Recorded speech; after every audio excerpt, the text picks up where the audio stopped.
Hopefully things are going okay with Python. The first assignment looks okay to me.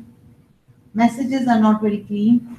I mean, you just can't say and for everything. The exponent of 5 and 4 is, like, it doesn't make sense grammatically, right? Or the modulus of 5 and 4 is. You have to be more clear in your output messages.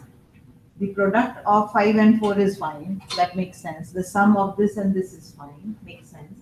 The difference of this and this doesn't tell me are you taking one from the other. So you should say something like this number subtracted from this is this. Don't use exponentiation. Common user doesn't know what it is. Say 5, whatever, number 1 to the power of number 2 is this. So I've not deducted marks of for like messages unless I really can't read them, like you haven't put any blanks or anything. I've kind of let it go.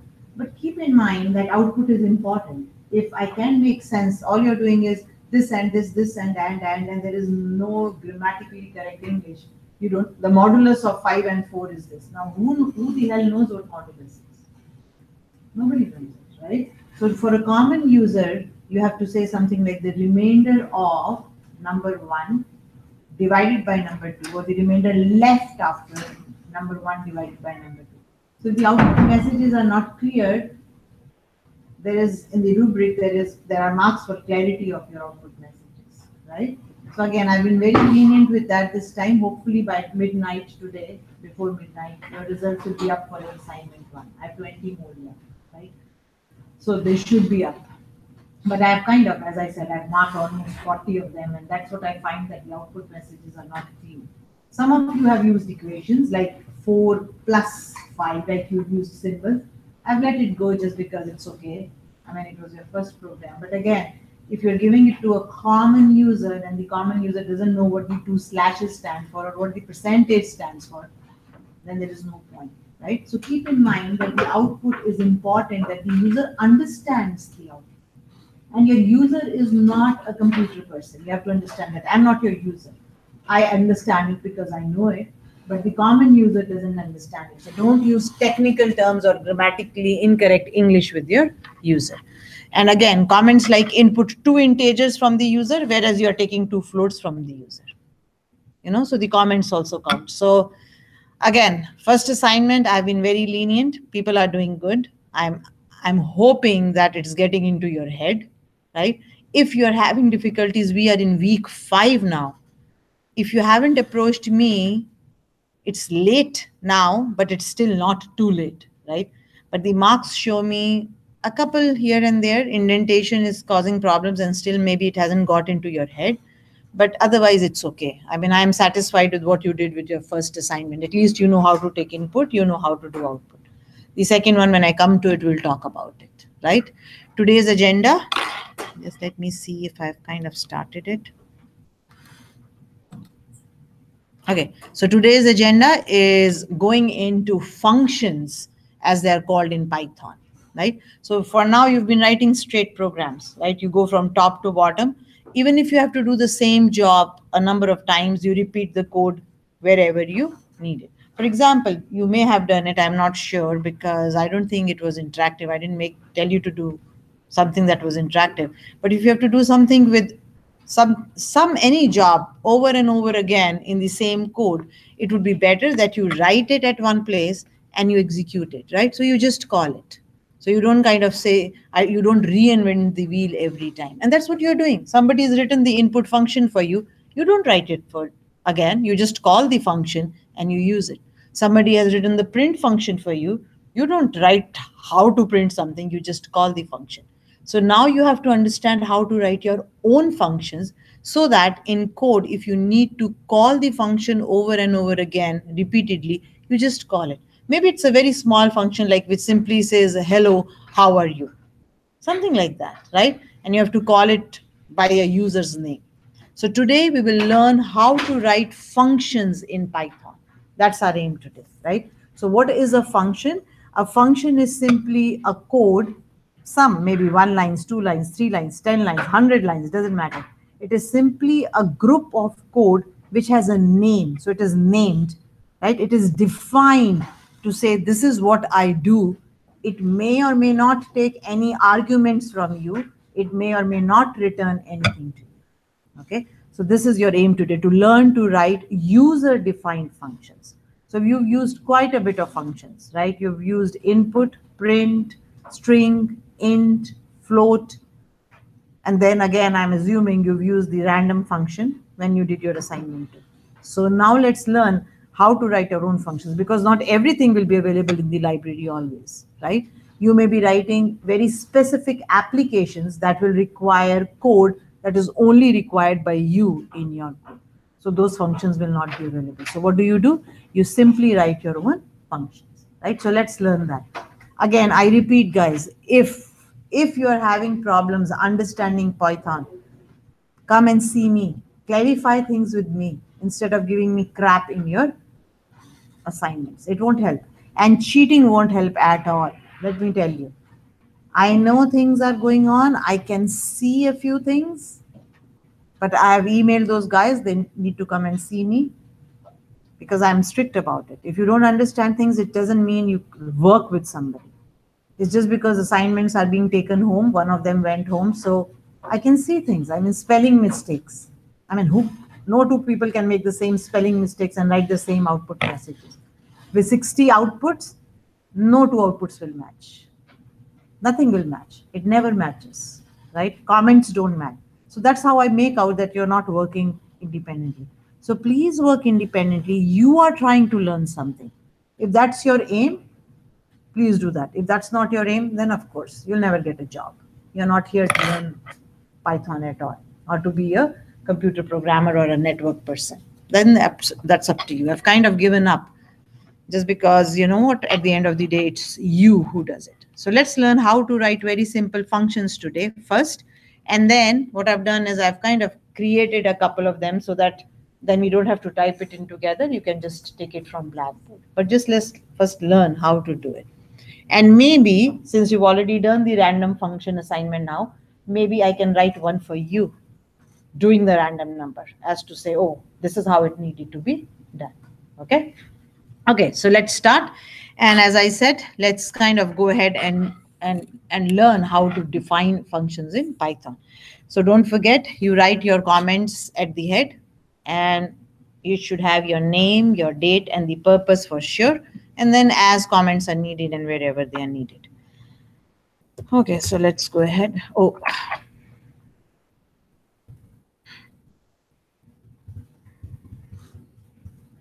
Please see that you have your name, the date. So simple. It's 1 mark. How much time does it take? Nothing. Oh, we are into June now. It's June 5. Okay.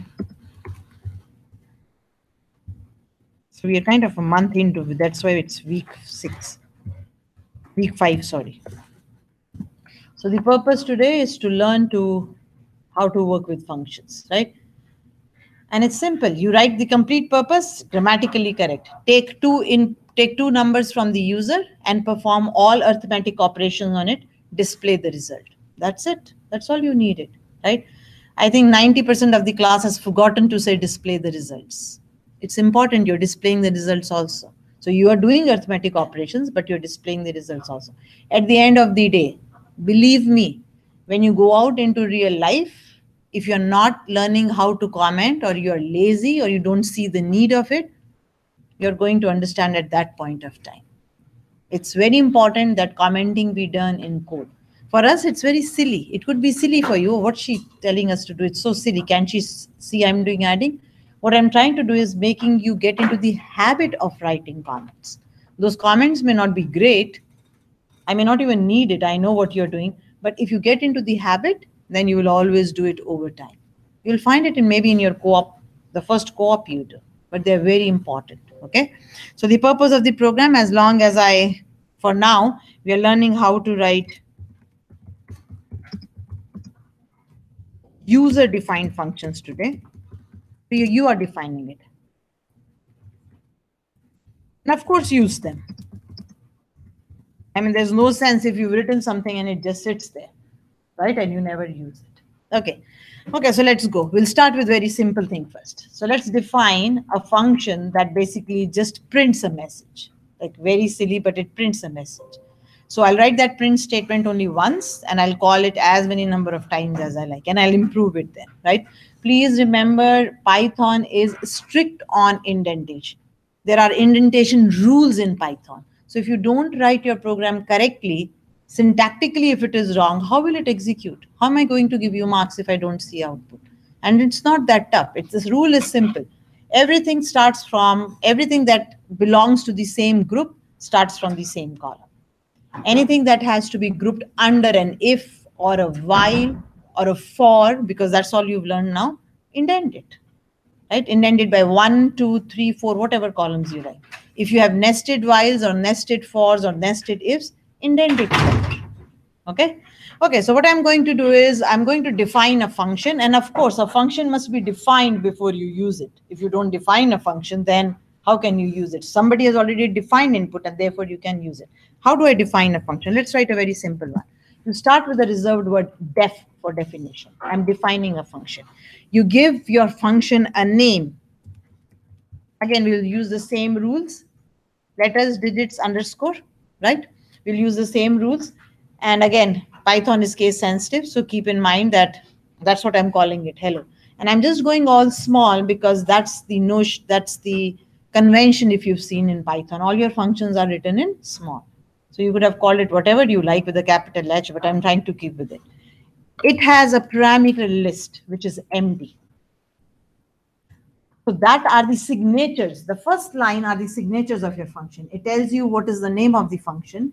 It has an opening and a closing bracket because it needs some input from you. It may not need anything from you, but still you will keep it empty. Okay. So now keep in mind, therefore, when you say input, you put your whatever you have your arguments in round brackets. You use the string function, you use whatever you put them in brackets. Okay. Okay, so I'm just defining a function. As soon as I define a function, see, not automatically, if I've written the line correctly, I've put my colon, it will automatically indent itself. If you forget to put the colon, it won't indent it, but then you can indent it manually. But you have to put a colon. So def for definition, hello, the name of the function, opening and closing bracket for the parameter list, which may or may not be empty. But you still have to put it, even if it is empty. Maybe all I have here is print.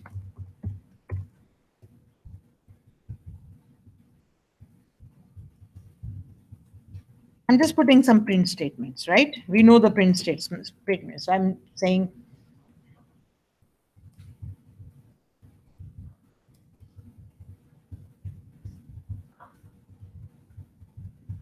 you can think of this person as or of this code as a recorded message.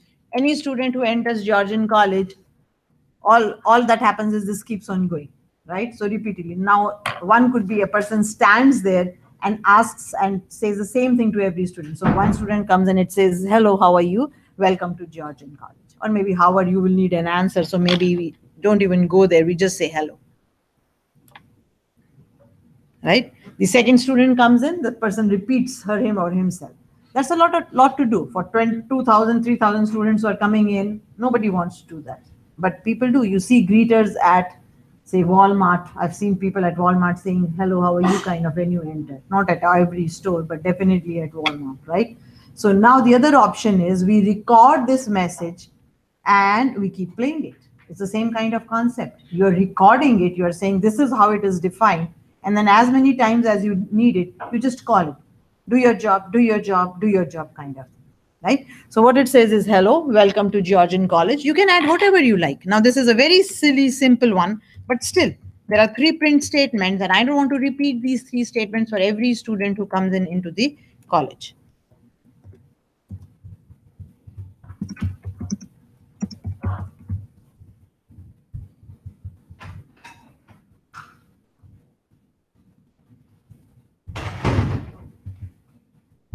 Okay, done. That's what my function contains, right? 3 statements. Now, just 3 print statements, that's all a function does? Of course not. It can do much, much more. And I'll improve the same function for you, okay? And my job is done. And so I come back to my first line again, right? So a function must be defined before you use it. It has to be defined logically, like in sequence. Before you use a function, you have to define it. It doesn't matter, oh, it has to be right at the beginning of the code, but before you use it, you have to define it. Now let's invoke a function. So what I'm doing here, I'm basically defining a function called hello that takes no parameters, or that has no parameters. Arguments are taken. Right? Okay, now let's invoke the function or call the function. So you say invoke or you say call the function. You're basically saying, can you help me, right? And how do you do it? You do it as if you were doing it for any other function, like how you call input. So when you call input, you know that input returns something. So you assign it to a variable. You know print doesn't return anything, so you don't assign it to a variable. So now I'm defining a function call that has no parameters and returns nothing. You'll say, what is this return? In a minute, I'll tell you what return is. I don't have a return statement here. But by default, at the end of every function, if you don't have a return, there is a return by default that basically returns none. Now, what is this none? Something new. Notice it is orange. None is a special flag, you could say, or type, and it's of none type. Its type is none type, okay? Like you have integers, like you have booleans, like you have floats. The type of none is none type. There is a type called none type. And none simply says, don't return anything. But you will say, then what? Why do I need it? Therefore, you didn't put it. But returns does this. Return will return from the function. So function is doing a job. You have a return statement. It says, oh, go back to whoever called you. That's what return does.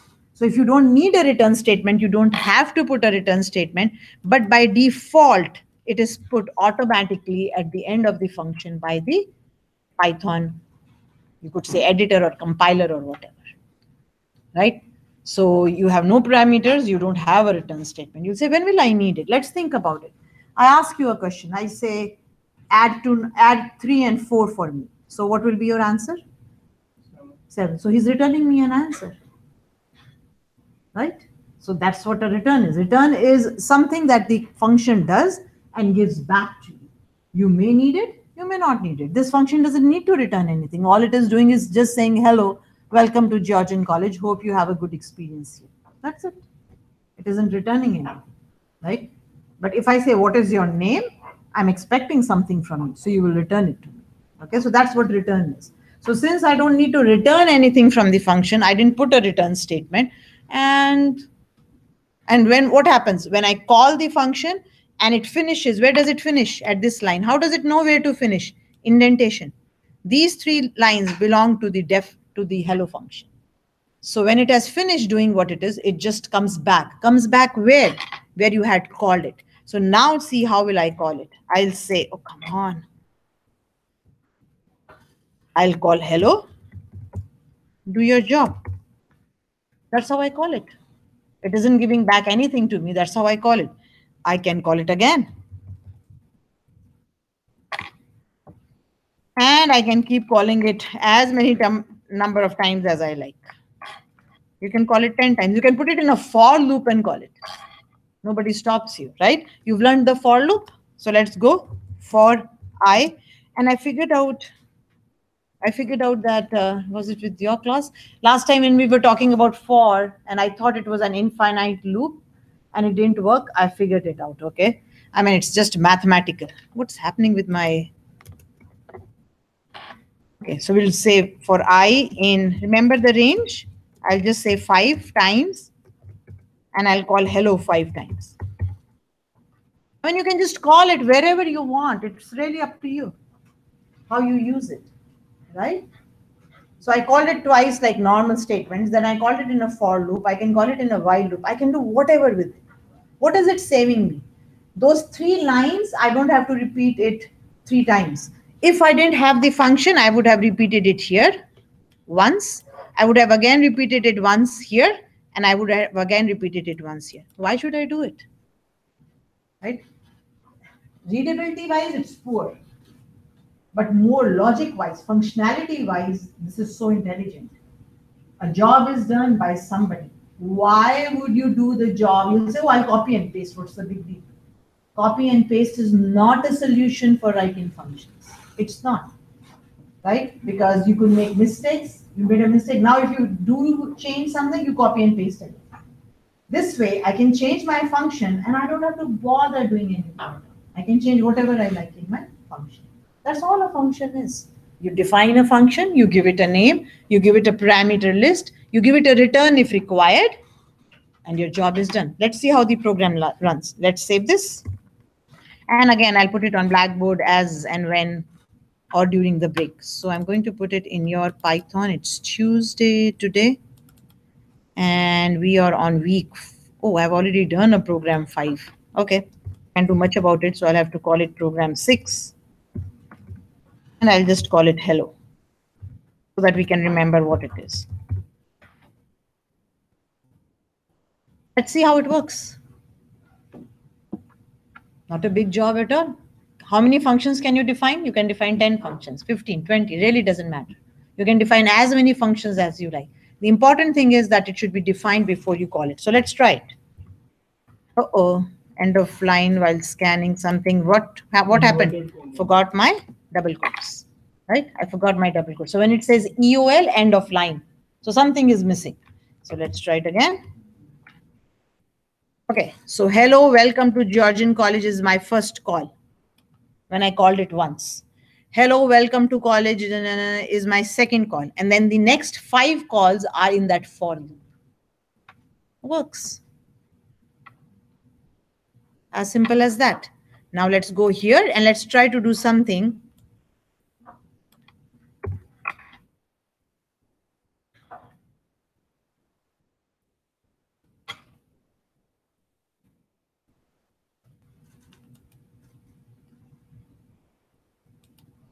Okay, so I've kind of changed the place of my hello function.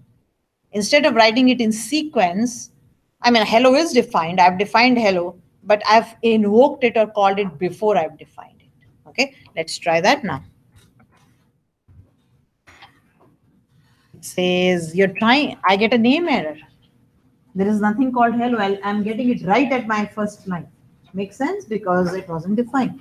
So you define a function before you use it, right? Now this way of writing code is actually called procedural programming, right? And you're learning procedural programming right now in Python. How you write your code, the sequence is important. So I do this first, then I do this, then I do this, which is how it used to be decades back, around more than 20 decades back. And therefore, we shifted from procedural programming to object-oriented programming because we wanted to say, oh, the sequence is so confusing. I don't want to do it this way. Can I just put them somewhere together, make packages out of them or make classes out of them, and then just call them with the class name? And that's why we went to object-oriented programming. But for now, this is the only way you can do it. So that's okay. Let's do it this way. That's all you have to remember. Function must be defined before you use it. You can call it individually. You can call it in loop. It's your function. Do whatever with it. Okay. Now let me improve it a little. Let me make it a little better. I'm going to define a function called hello that has 1 parameter. And for now also it's not returning anything. So as soon as it needs a parameter, that parameter has to come somewhere here in the parameter list, right? Now you can call it whatever you like. It really doesn't matter what you want to call it. But again, we'll try to we'll give it a useful name, right? So maybe now I would like to take the name of the person so that I can say, hello, how are you, Anju? Right? And the second person comes in, says, I'm John, and it says, hello, John, how are you? Right? So as soon as a student enters, it just says, I am Anju, I am John, I am Tim, I'm so on and so forth. And the hello message is a little more interactive or a little more polite. Instead of saying hello, it says hello, whatever is the name. So it takes a parameter, and that parameter you can call whatever you like. I'm just calling it name, right? You could call it student name, you could call it whatever you like. right? And now what I'm going to do is I'm with my hello message, I'm going to concatenate that name that you've passed me.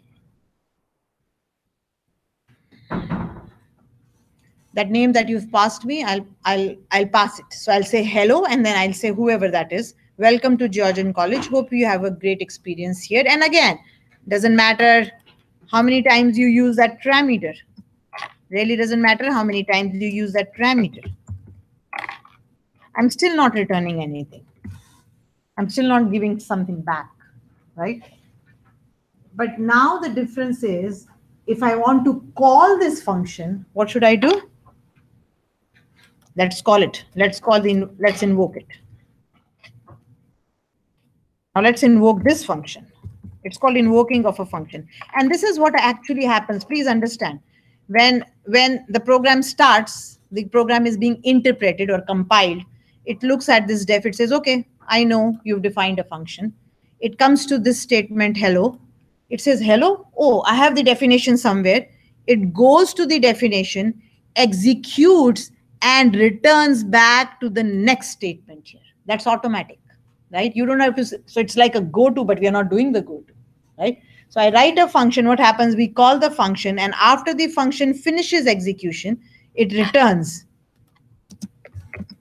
So it basically goes to function code wherever it is saved. You don't have to bother about where it is saved. It's saved somewhere in memory. That job is done by the compiler or the interpreter. Goes to function code, and when the function finishes, now this finishes could be as simple as till the end, but it's not necessary. You can always return in between, or you can break or something, though we are keeping away from break, but you can just finish a function midway also. If something happens, break, or if something happens, return. So again, you can always replace breaks by return. Keep away from breaks. And when the function finishes executing,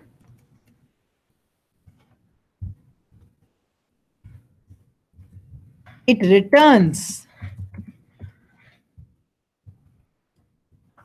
to the statement following the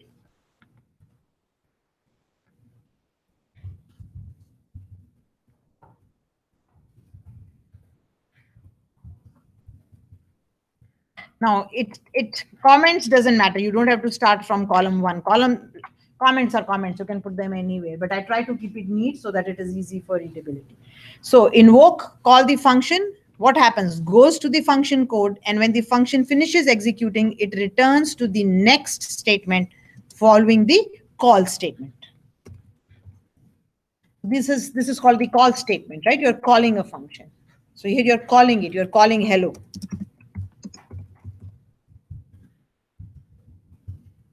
That's what you're doing. So this is called the call function. So it's calling it. And the function that is called the called function, right? So here is the caller and here is the called. Those are terms that you just must know. Not a big thing. Okay, now let's invoke it again. Let's invoke this hello with the parameter 1.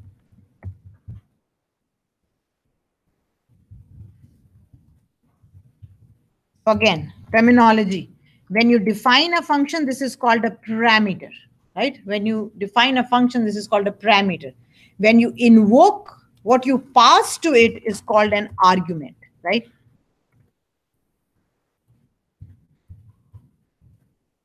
I'm going to call it with Anju. Now, if I can call it with an integer, and it will say hello, but it will give me a syntax error because I've just said plus name. I'm expecting a string from you, right? I'm expecting a string from you. So I'm going it the right way. I'm doing it the right way. So let's call it with Anju. And then let's call it with Noah. Let's see how it matters. What does it do? See what it does, right? So now I've given a different argument. So this is called, Anju is called the argument, and this is called the parameter, just so that you know. That's the terminology that we use. Okay, let's see how it works.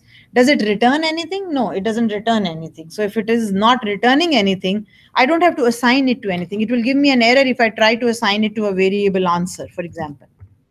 If I try to do this, what am I expecting? I'm expecting that hello is giving something back to me. And I'm going to put it in answer. But there is no return statement. It's returning nothing. So let's try this first, okay?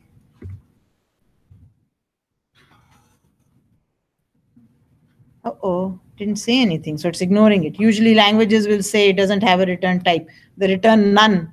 By default, the return none is just being saved, which is very strange, but I can't do much about it. That's how Python is working. So you've assigned it to answer, but answer has none, right? We can print the answer so that you can see it, so that you know what came back. So here I'll write a note. No sense assigning.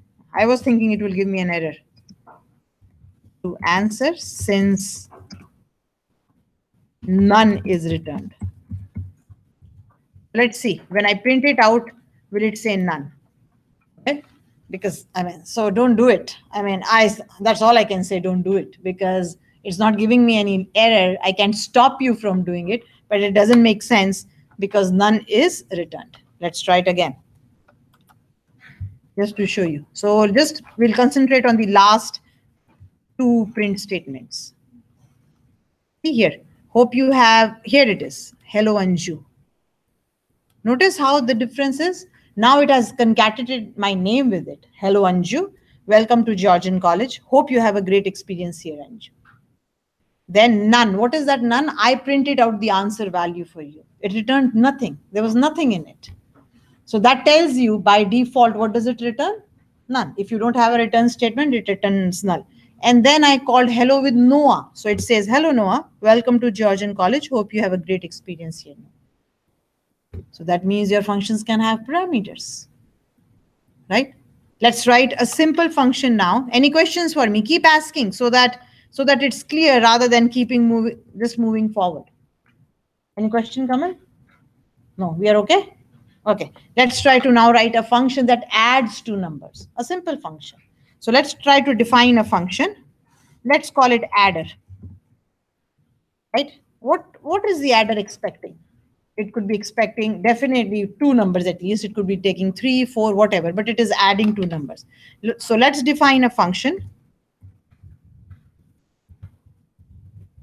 that adds two numbers. I'm not saying anything about positive, negative, integer, whatever. I'm just saying it takes two numbers. So it takes two numbers. So let's call it number 1 and let's call it number 2. Right? What does it do? It takes the two numbers, adds them together, and returns the answer to you. Now, an easy way you could do this. It's not required, but you could do this. You could take answer. You could add the two numbers in it. And then you could say return the answer. Or you can simply, if you like, you don't even have to do all this. I'll tell you what it is. You can simply say return number 1 plus number 2. And it will work. You can just write the expression itself. But let me tell you something here. What you've used here as answer is a local variable. It's a local variable only known to adder. Nobody else knows about it. It's like something here. Students sitting in my class here, I only know them. Though unfortunately, I still don't know all your names, and I won't, but that doesn't mean that I'm being rude. I just can't memorize so many. That's local. That's all I know about. Now, the teacher teaching in the next class doesn't know that there is Rick here. I know Rick's name because he's an old student. Okay? I taught him before. He doesn't know. So Rick belongs to this classroom. This classroom is kind of a closed function, and Rick is only available.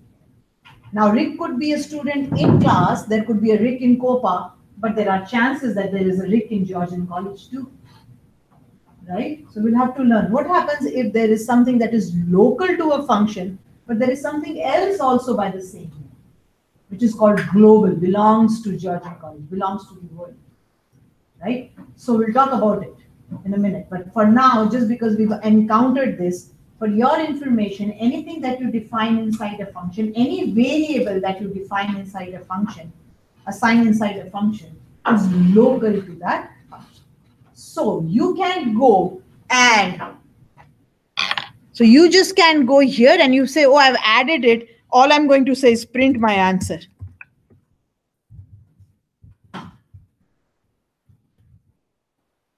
You just can't, so you just can't, I know it will be wrong, but you just can't say, I'll print answer here. I know what the answer is. You can do this. Why? Because answer is local here and answer is not available outside the function. It's not. This is called a local variable. But we'll learn how to do sharing and so on and so forth. So let's try this first because I'm expecting an error here and then we'll go further. Okay. So this is not correct yet. Okay, so what is it doing? Oh, because I haven't called it. Oh God, I again take back my words. Python is just different from other languages, right? So I said print answer. Answer was not available because like there was nothing. It just says, oh, it has none. Because remember, Python is loosely typed. It doesn't matter. It says, okay, there is no answer. That's what I print for it. None. It doesn't exist. It's not giving a syntax error.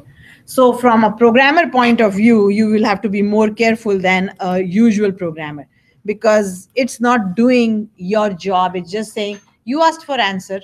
I don't have an answer. Here. None. There is none in it. So again, you have to bear with me because I'm used to strictly typed programming languages. Let's use this adder now. Let's use this adder. I'm going to call the adder function. And I'll make it a little kind of interactive. Let's ask the two numbers from the user. And then again, you can make the whole program interactive if you like, right? I can ask the two numbers from the user and then do it. So I'm going to take a number 1. You can call it whatever, really doesn't matter. This number 1 and number 2, again, for your information, are also local.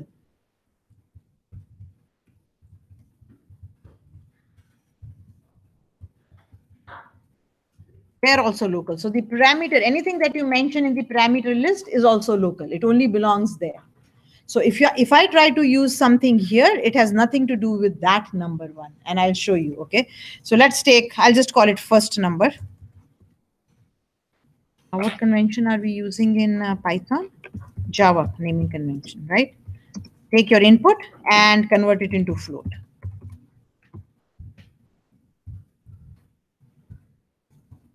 Grammatically, your sentences must start with a capital letter, guys. So please see, especially if you have any problems in English, I would highly recommend that you do it, type it in something else like grammatically or Word or whatever, and then copy, right?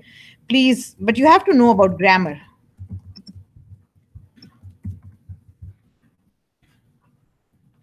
And I'm going to take this.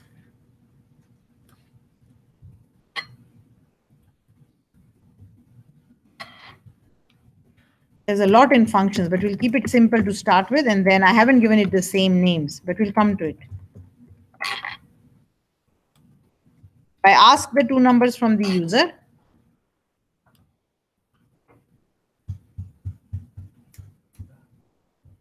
And I call the adder and I keep back something result here. I call the adder, and if you don't do that, then we'll see what happens, okay? And I call the adder with the first number and the second number. Oops, comma. It requires 2 parameters, 2 arguments. If you don't give them, then it will complain. It will tell you, oh, it needs 2, you're only giving 1, and the sequence is important. Have I forgotten my commas again? Thank you. And thank you. Notice again how I keep a kind of a blank space here. Similarly, in your output, when you say something and you want, look at your answer. If you haven't kept blanks, everything will come together. Now, and it's so untidy. Like, how are you expecting me to read an English sentence that doesn't have any punctuation in it, or blanks or spaces where they're required? So when I tell you to write my name is Anju, do you say my name is Anju all together without spaces? No, you put a space between your words. You use punctuation marks. So that's how you will print the answers for me too, right? Okay, so let's see what happens. Now I'm going to print the result and I'm going to say the sum of, and I'm going to show my number 1, which is my first number here. And I'll show you something else too.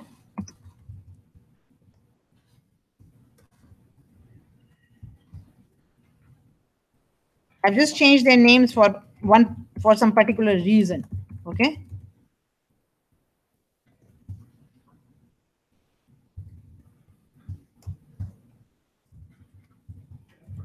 String tags?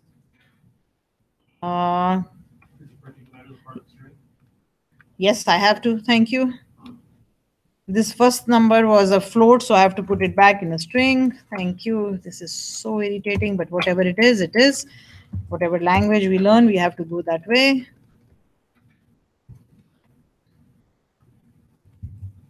Remember, string requires. Are we okay? Have I forgotten my quotes somewhere or my pluses somewhere?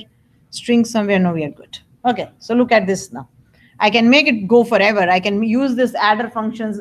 I can do it 10 times if I like. I can put it in a while loop if I like. While number 1 and number 2 are not both equal to 0, something like that. Like I can do whatever I like with it, right? Like I can make it interactive. But right now, again, today, we are not talking about interactiveness. Today, we are learning how to write functions. But that doesn't mean, oh, this is the best way. You combine all your learning together to create a program. Okay, let's see if it works. So I've defined a function called adder. I created a local variable called answer1 in it.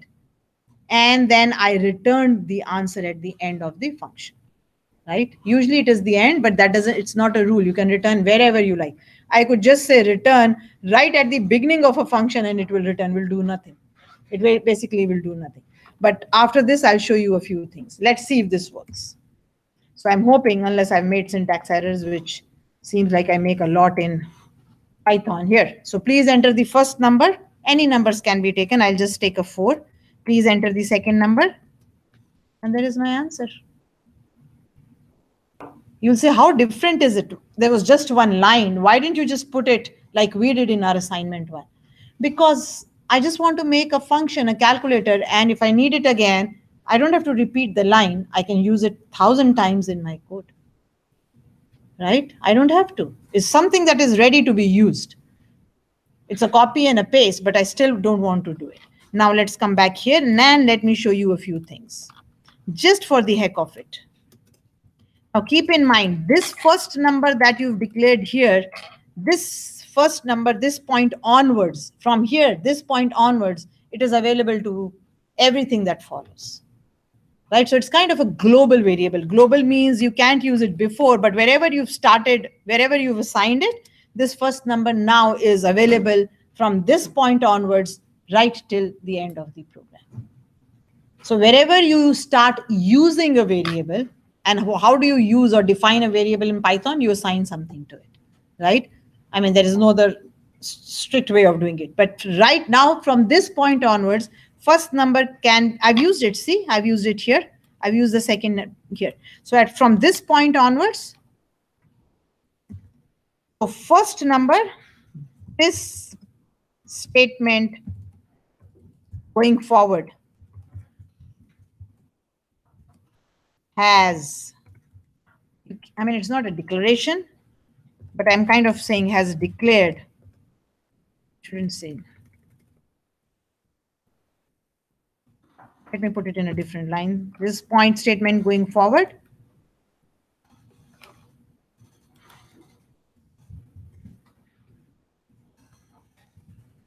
first number is global. I'm still not saying global because I can't use it before it. And accessible to the rest of the following code. Is it available before it? No, it's not. It's not available before it, but now it is available. Right? So yes. Maybe you forgot your double quote somewhere. No, I'm getting a string error because of my double quote after my end.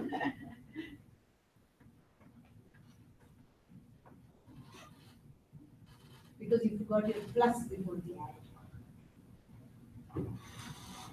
Very silly, right? But these are small things we just have to be careful about. And I do that all the time. So it's you're writing it, you're typing it, you're thinking, so things don't always go together. Okay. Now, just to show you, just so that you know, I'm going to print something here. And I'm going to print it with a message so that you can see it. There was a number 1 in my function. Is it available here?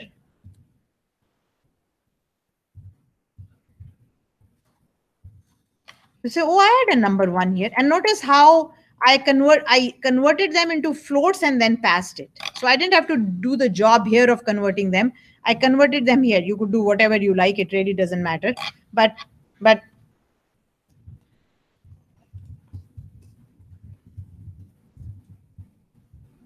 I'm going to print number 1. I'm going to print number 2. And I'm going to print the answer. These 3 variables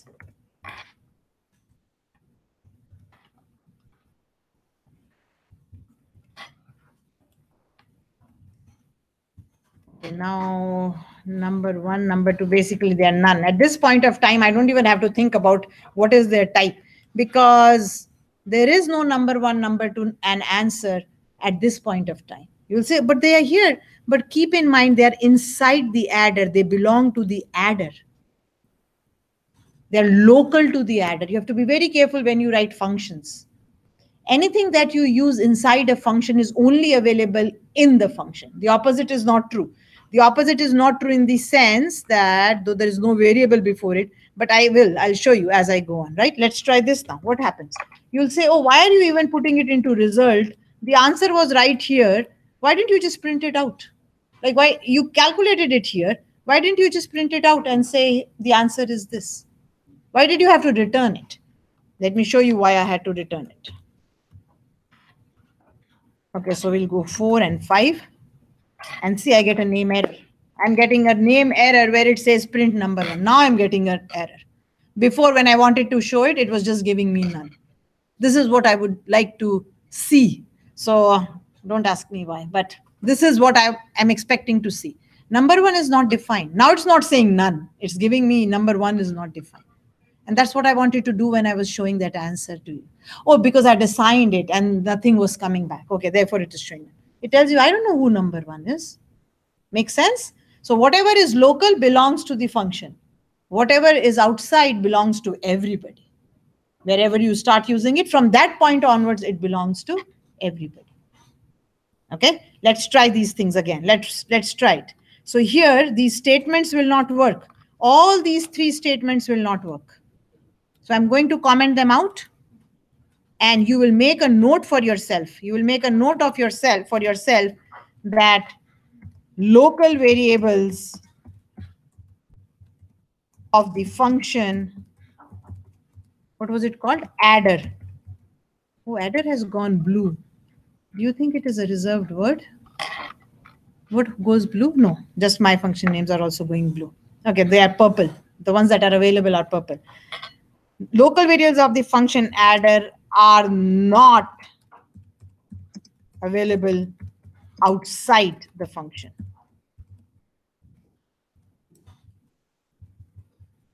Speaking it in computer language, their scope, we call it the scope. Where can you use them? Their scope is limited to the function. We call it scope, right? So scope of number 1, number 2, and answer is just here, nowhere else. Nowhere else. Now, let me try to show you something. Call and get the result, and we'll say remember to assign.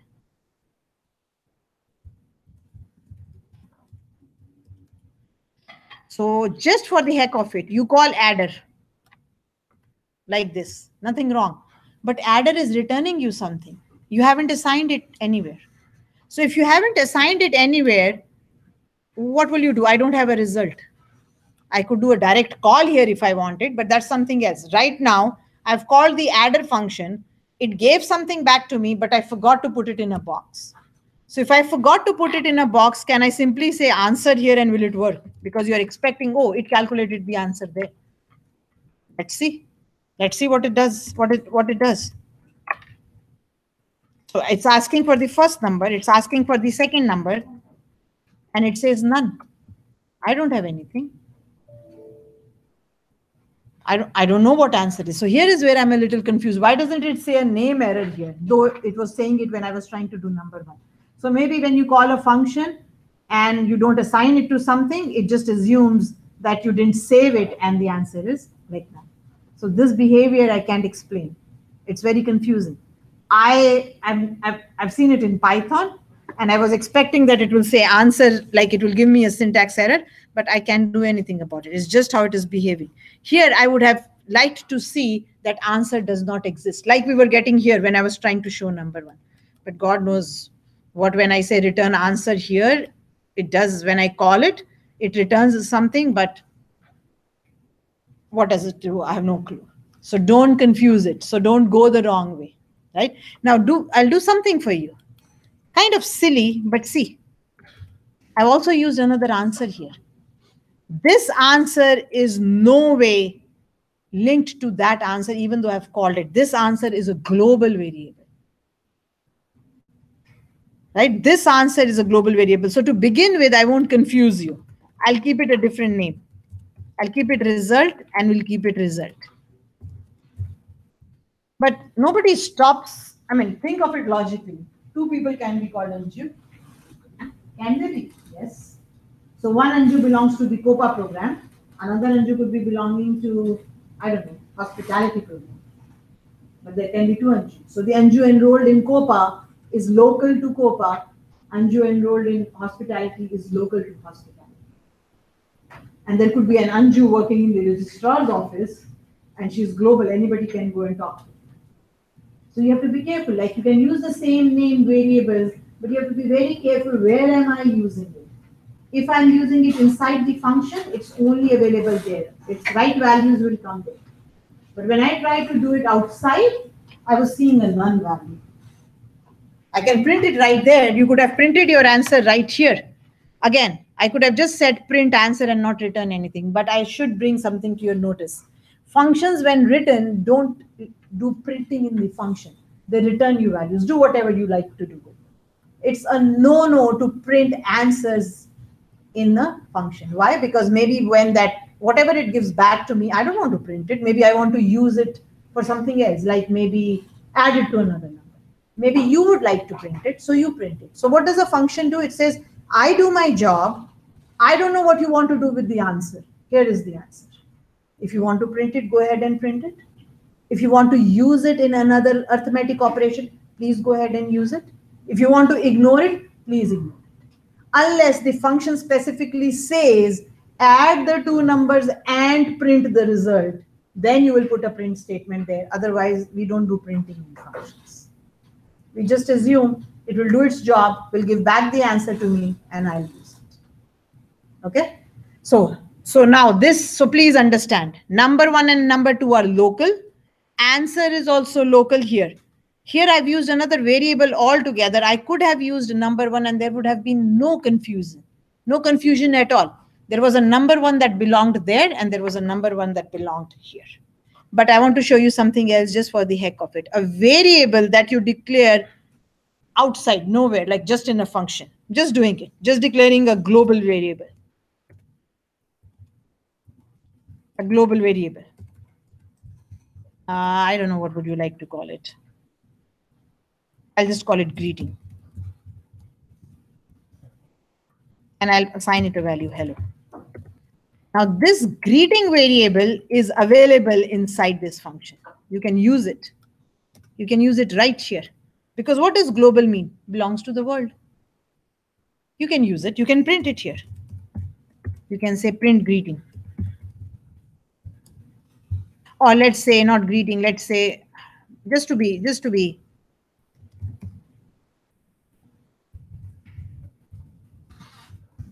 this to be a little more kind of logical.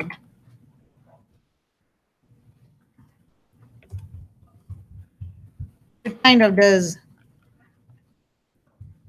I'll give it a capital A because grammatically I want to be correct. And it will say, it will do it. Operation. It's wrong spelling, of course it won't. Now, this is a global variable. Global means wherever you assign it a value, it's available, right? So it will print that operation. Again, wrong here too. There. So I declare a variable. Now, this is the only way you can do it in Python. When you declare it, you basically assign it a value. It becomes available. I gave it a value. And after that, I wrote a function. This value is outside any function. It doesn't belong to any function. Notice it's sitting outside. I can use it. On the other hand, can I do this? Now, I don't know whether it will give me an error or whether it will say none. I have no idea because I can't say anything of how it is behaving. Now, it may just assume, oh, first number is not defined in the function, so it's none. Because Python is so loosely typed that it will say, oh, there is no first number, and it may say none. On the fly, it will just say none. But it won't, it's not, it has nothing to do with the first number that will still follow. Okay, let's see how it works. So I'm going to do one at a time so that you can see. I wish it would give me a syntax error when I do first number, but again, I have no clue. Okay, so please enter the first number, please enter the second number. Notice this adding. I've used a variable that was defined outside the function, but it's global. I can use it in any function I like, not only in adder. After that point onwards, you can use operation wherever you like, in a function, outside a function, wherever you like. That's what a global variable is. Make sense? But I cannot use a local variable outside. It was giving me a syntax error, name error. Unfortunately, it doesn't say so in cases where I think it should. At this point, let's see what it does. Maybe it just prints none. And it says, oh, I can't find it. I would like to see a syntax error, but because Python is loosely typed, I take my words back unless I see the input or the output, I should say. Here. Now, oh no, that was wrong. That was me not doing the right way. That error is not coming from what we are expecting. It's just I did a return too soon. So where are we doing? We are doing adding. Okay, now we have to think about what happens. Where is this sum coming from? So a value is showing. Let me give a value. So first number is global, so not point onwards. It's just assuming it is global. Oh, it is available because I called it here. So again, first number is available. It is global. I printed it out. It printed 4. It's a global variable. But you say it's declared after, it's being done afterwards. But notice where the call is made. The call is made here. When the call is made, first number is available. So it just uses it. So from this point onwards, first number is defined. So it does. So that's a global variable. Right? Now a little bit of confusion. Let me confuse you. Not confuse you, but let me try to do something. If I declare a first number of my own here, which you can, nothing stops you, and give it a value 10 so that you can see and remember 10. So when this call is made, first number is passed here. It prints adding. Oh, let me put it afterwards. I make it 10. I print that 10 and let's see what the result is. What happens to that number? Like what happens with the result? This number 1 is coming and so on. So let's see which number 1 does it print. This first number 10 or this first number that you gave it. So I have used a variable by the same name in my class. Kind of think about it. There is a Rick in the college, but there is a Rick in my class. When I say Rick in my class, whom am I talking to? The Rick in my class. So I have overridden. I've said, oh, I don't care. Maybe there is a global variable called first number. I don't care. Let's see. And I'm expecting it to, so 4 and 5. Oh God, mistake, my mistake. Always mess up too early. And that's why it's nice to write interactive programs, then you don't have to keep doing this. Okay, slow. 5, right? So the first number is 4, but notice what will happen. It's saying 10. That adding is the operation and that 10, but it is adding 4 and 5. The answer is right. Why the answer is right? Because, why is the answer right? Because in my code, I'm using these two. I'm not using number 1. I'm not using first number and second number. I passed them. First number was copied into number 1. Second number was copied into number 2. And now inside the function, I'm working with number 1 and number 2. You'll say, why are you even going into all this number 1, number 2 in brackets? Declare to use 2 first number, second numbers, just call result, don't pass it any parameters. It will add them and it will give you the result. That is not the correct way of writing functions. It's fine, but then what are you doing? You're using global variables, and global variables are open to the world. This way, I'm restricting a function to do its job exactly how I want it to do. I want it to take 2 numbers and I want it to give it a result. But some beginner programmers say, why am I even declaring those parameters? Let's keep it empty. Read the 2 numbers, call me, I'll just add them. But using global variables is not a good programming practice. If you want to communicate with somebody, give them all the information that it needs and get the result back. Don't expect it to talk to global variables, right?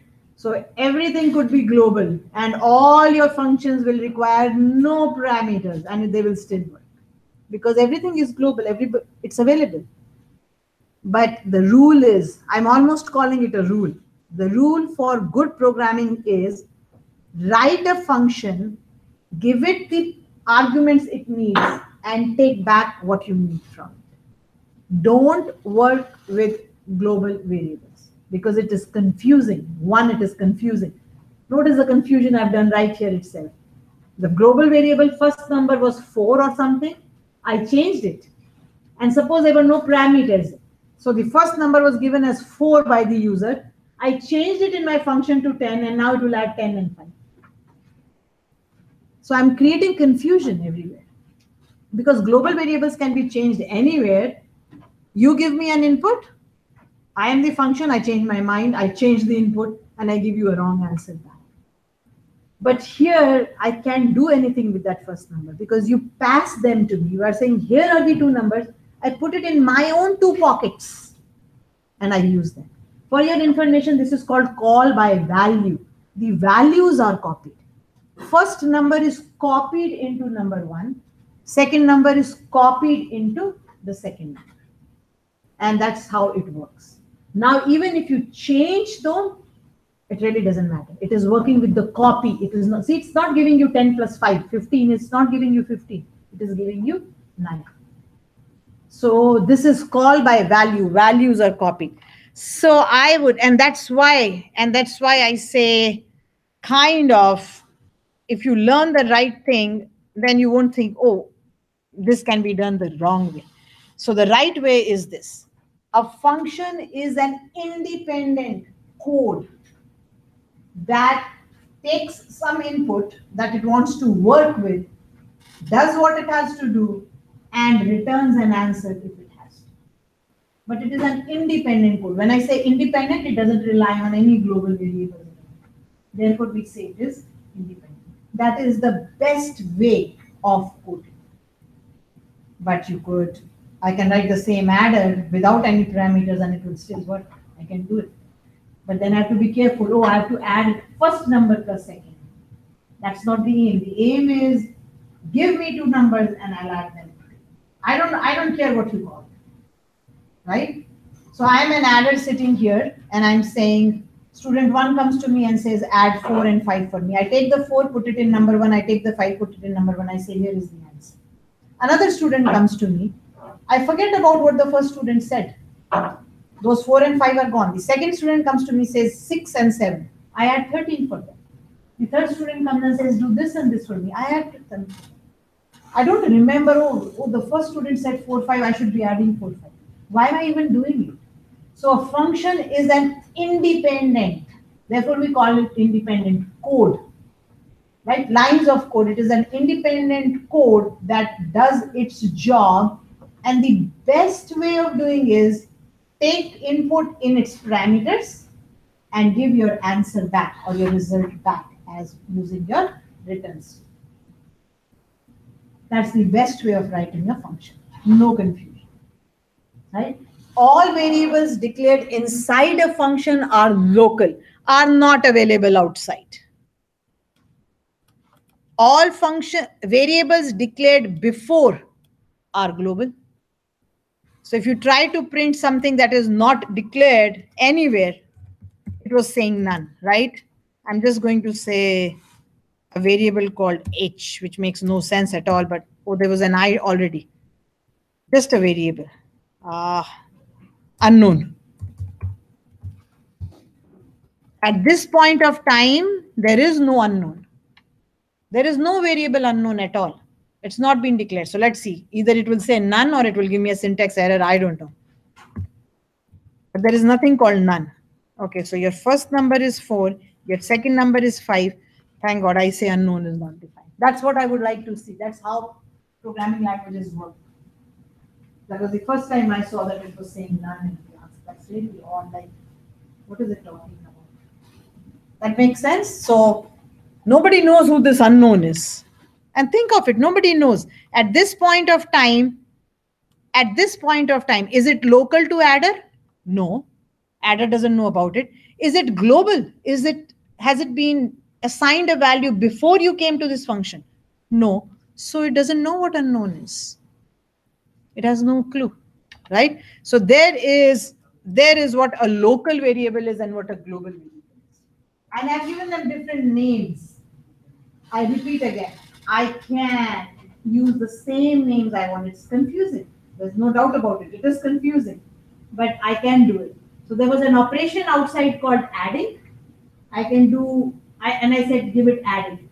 And then I said print the operation. I can declare another variable operation inside my function, and then it will start showing that value because it ignores that global and it takes that global. Means it belongs to me. I'll use the one that belongs to, right? So you have to be very careful with local and global variables. Plus, something else that I would like to tell you, though it may not be useful right in this one, but I can do something like this. If you want to declare a global variable inside a function, though all functions are like local inside a function, but you have this option of saying global and say something like unknown, not unknown.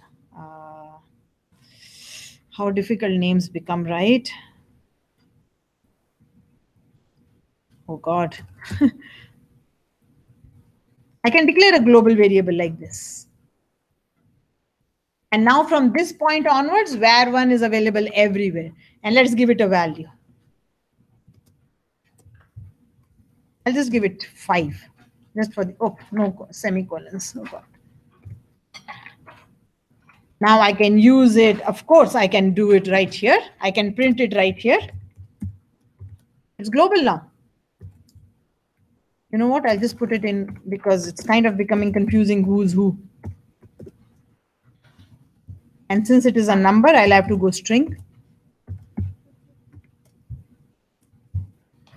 So this is another way of declaring a global variable. You declare it to be global, and now when you print it here, I'll take the same print statement. You'll see twice. And again, it's always a good idea to kind of give a blank so that it's easy to read. Notice how in all these I was getting errors. It was saying number 1 is not available and so on. But now I've declared a variable with the reserved word global in front of it. When I do that, it's no longer local. It's a global variable. So that's another way of declaring a global variable. One way was what? Declare it outside any function and it's global. Declare it outside, just use it outside any function and it's global. Outside any function is global. You've learned this.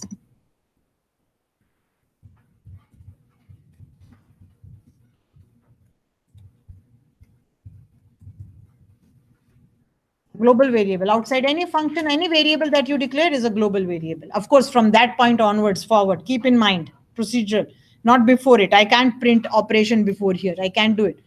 But I can, this is another way of declaring a global variable. Is available, but not necessarily required.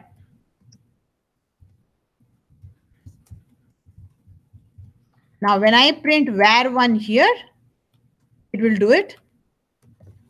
I'm just going to kind of make it a little neat.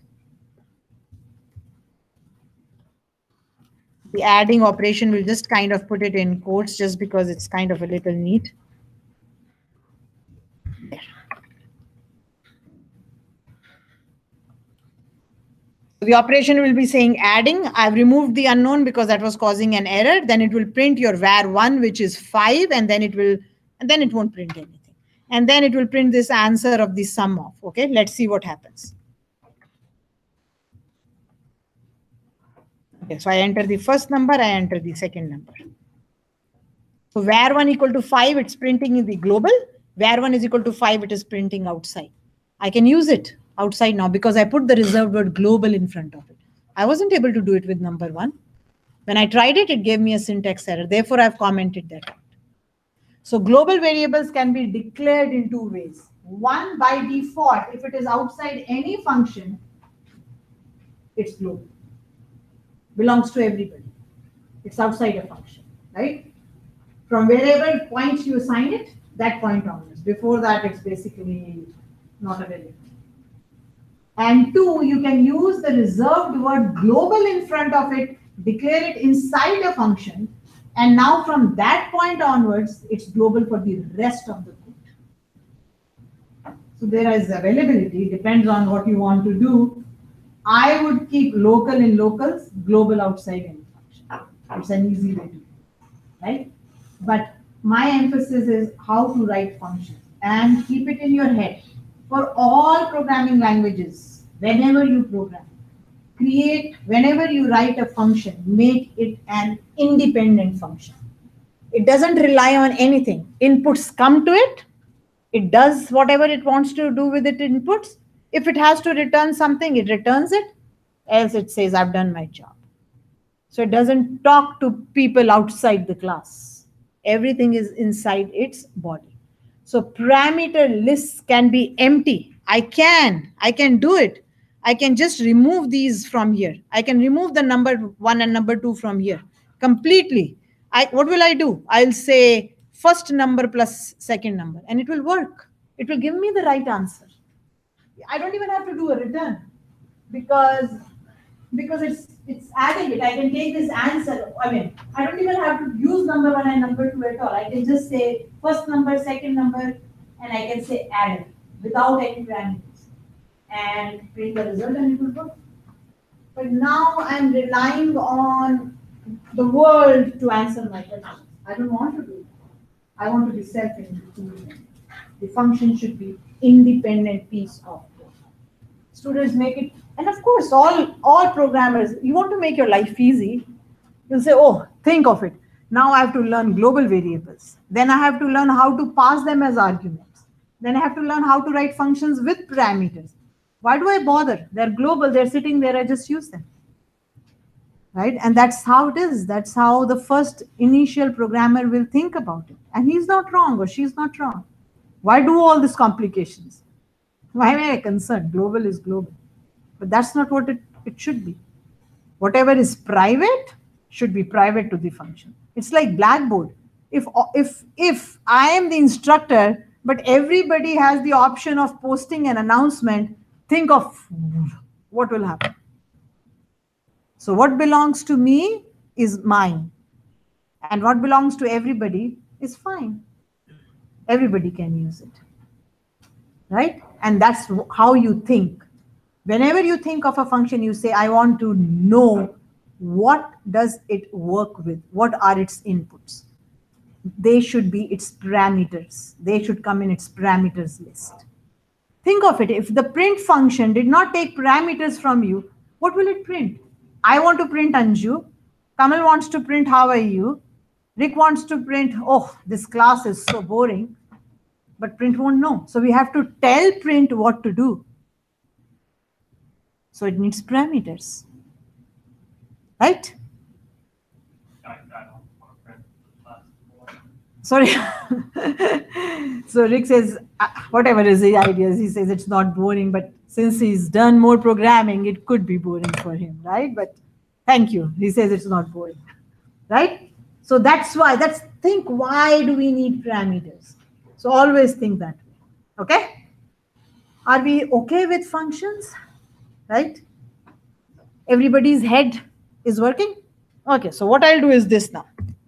This is saved, but what I want to do for you is I'm going to pick up a function I've already written for you. And I'll put it on Blackboard, but I'll go through it with you. So I'm going to open a file, which I copied from somewhere.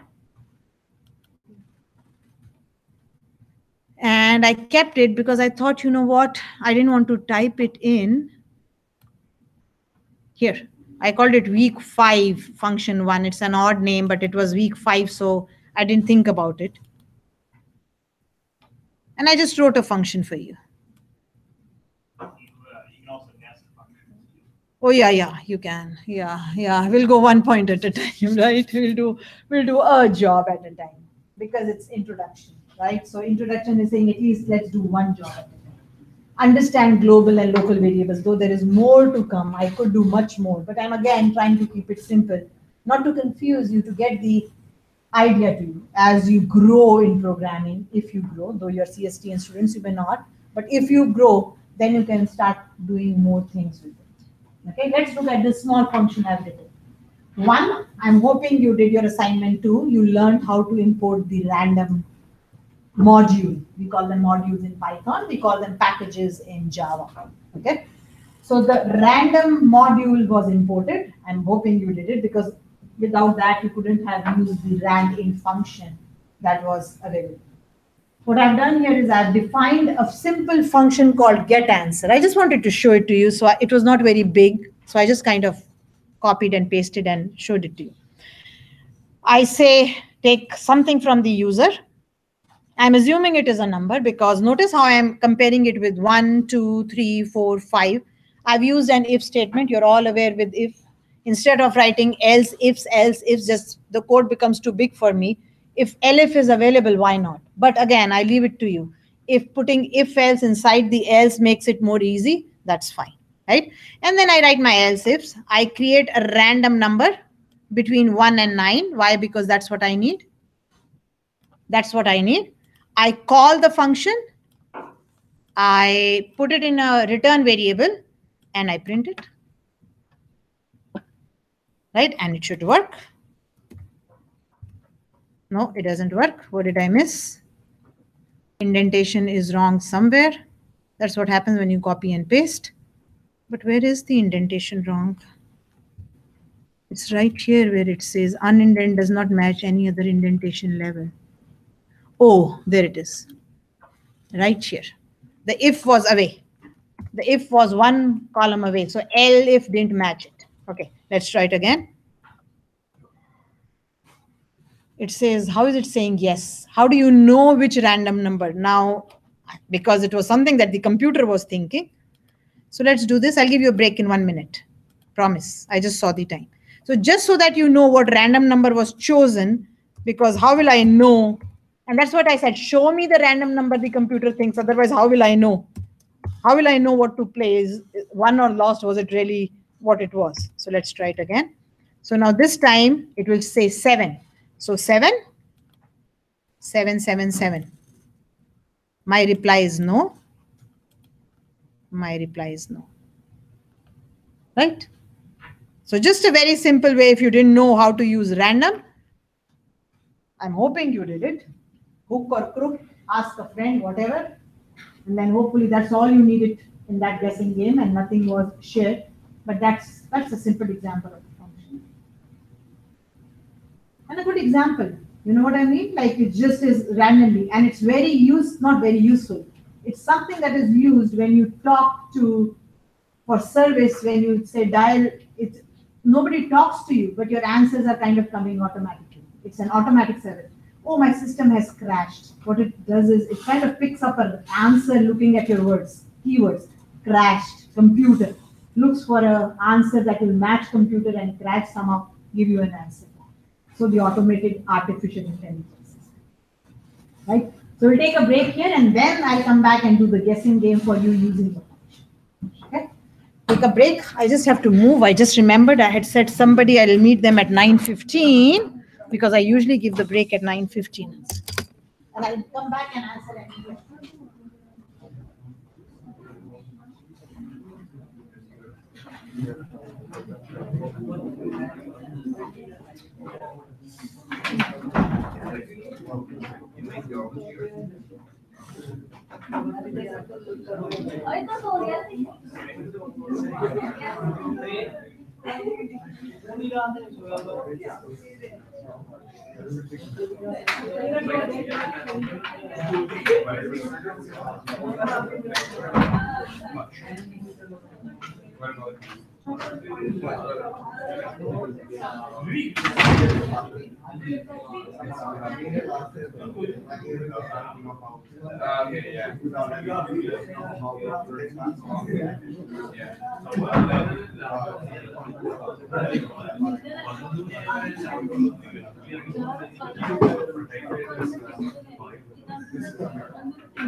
I doubt.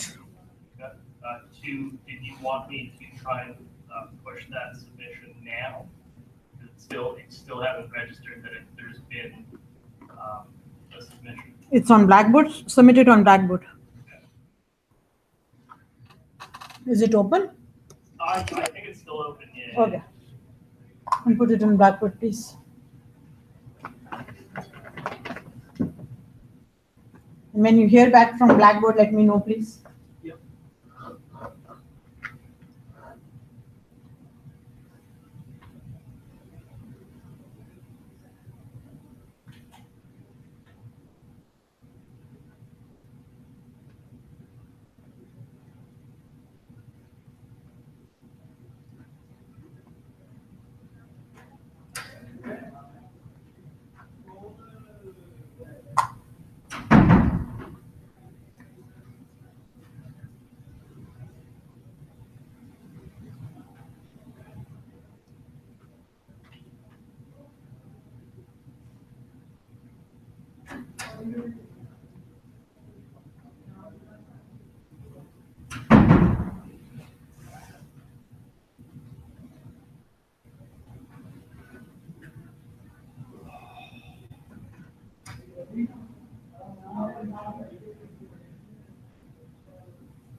Yes, that's fine.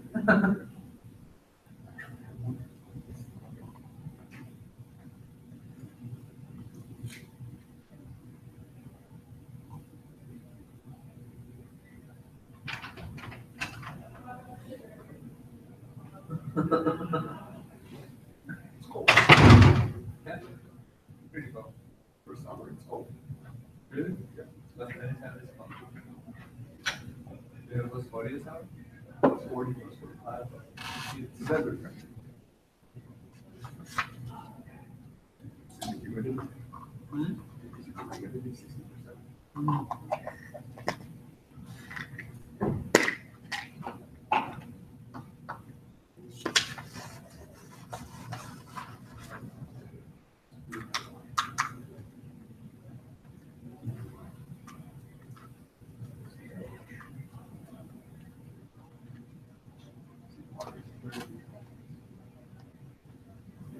Just the average.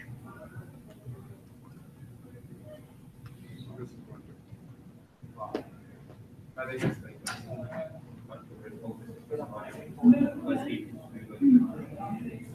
You wear coats. Looking at the days of rain. 10 days. 6 days. Here they came out days. Wow. The only thing we get is rain.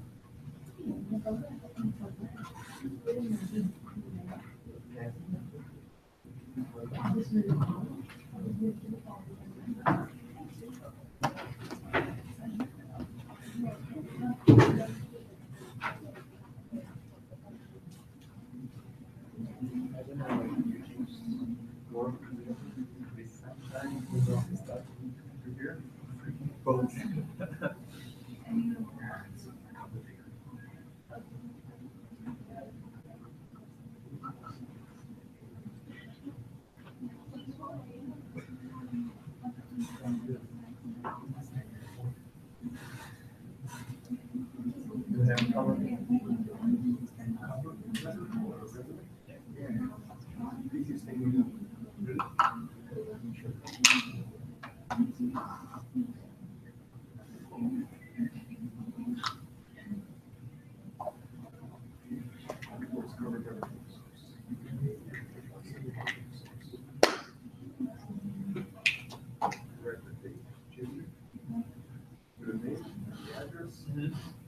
Change the name.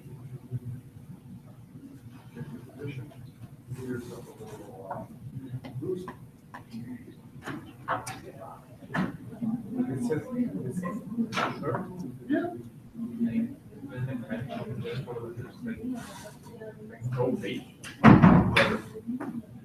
I'm straight to the point. I don't like wasting time.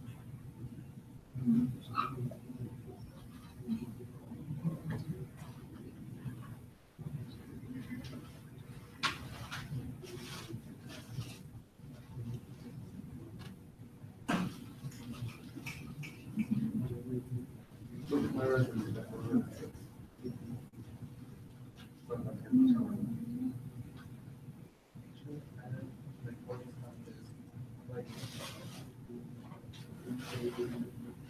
Why do you cover letter? No, it's template, like, absolutely correct. Yeah. Yep. Can I run this program? It's showing an error on me. Plus is missing the KPI. Oh. That's okay. Thank you.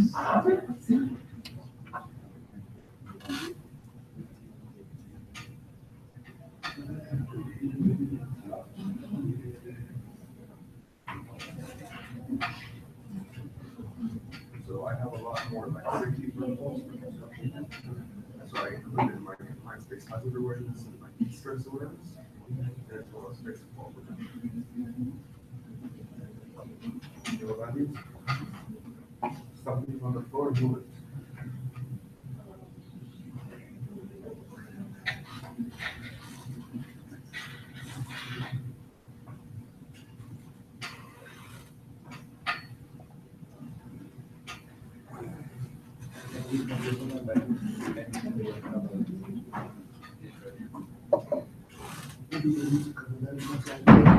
Generic and simple.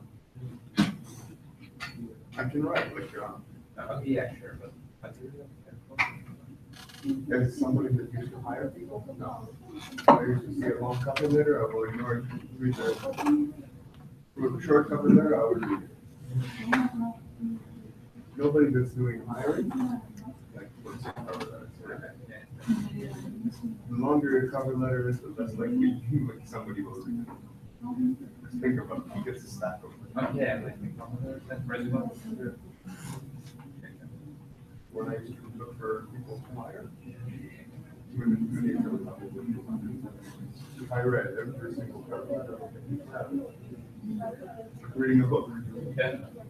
So literally, you see the whole cover letter, I check if there's a cover letter, I flip it over, look at the resume, and like, potential, check, no, move lower. And then look at my list, all the names, which one was yes, which one was no. Again, I write a phone.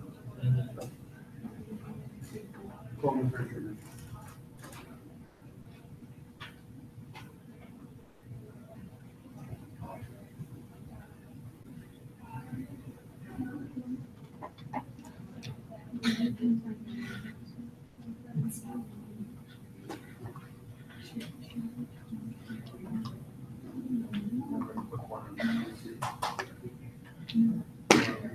I just fix the wire from my bedroom to the basement where my router is. And you, oh, through the whole house. So I have one in my bedroom. I have one for the brothers, and one for the dads, but we each have 100 boxes for the TV. Just plug it all. And everything's but basically not one of them. Under the subject. I'm not the subject, my Wi-Fi.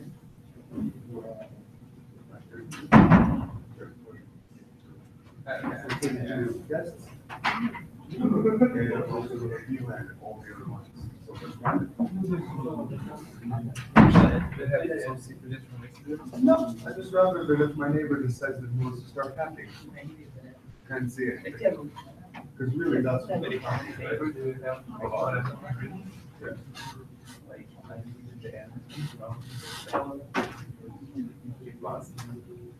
So I have young neighbors and my neighbor's son is 11. So in a year or two, he's gonna start playing. I'm gonna be in advance. And the other side is. I will find you first. I also created. I'm about to create a with like web page. I'm going to go to the portal, so you get the Wi-Fi, how you agree to terms and conditions. Same thing, I'm going to do the exact same thing. So install a cookie on whatever device. You go to my house, I'm installing a cookie, I know everything about it. If it's my neighbor's cookie, I know everything about it.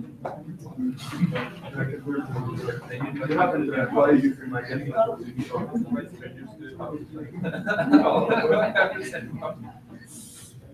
But like, it's not example. Use it, they go to the friend.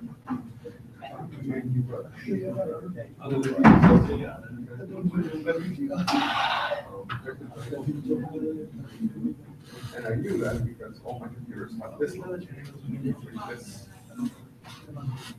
firewall. So it notifies it as secure network. Something infected.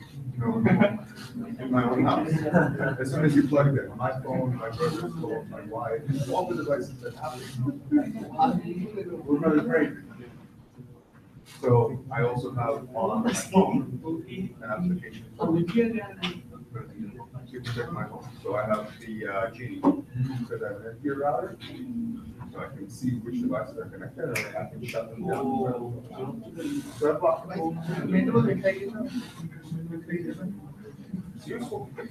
Yeah, but you can, your home, your. Got the friend coming over. So you get. So. There's a friend coming over, you got, you get a virus from that. The wrong app, you have a virus. So. Anyways, somebody showed up to the house. And she had, an app. All the changes are there. Yeah, oh, yeah, you don't understand, yeah.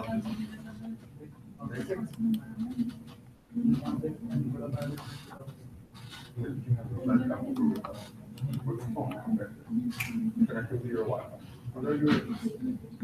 Yeah.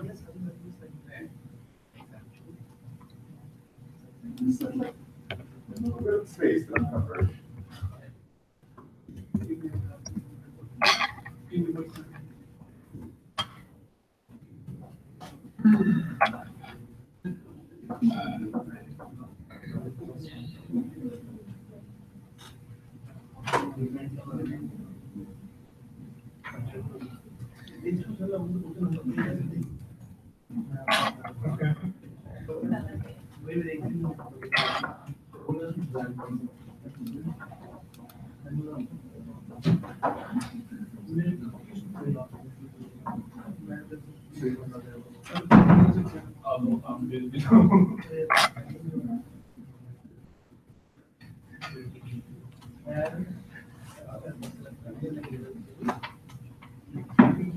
I can trust this because I know exactly what happened. I got this notification, so that's, right.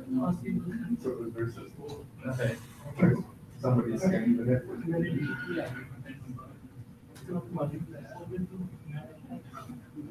Trust.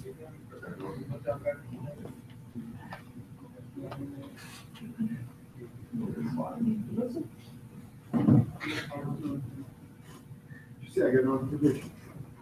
Because also when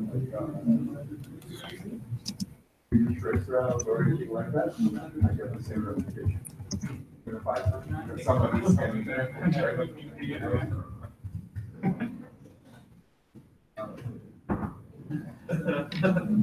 Whenever faces the problem. We need to care about who can we I really care about this. I want to get a certification. I think personally that is the best time to go.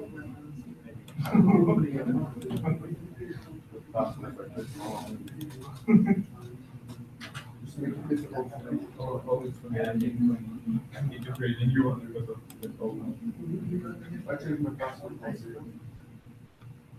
on all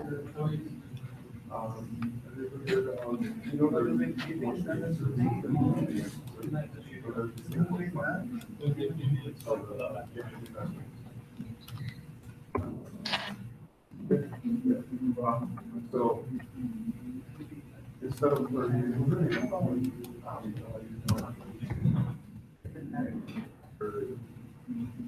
three or 4 days and check on that to see if my information is on what the procedures, the foundation, and my information is on some changes.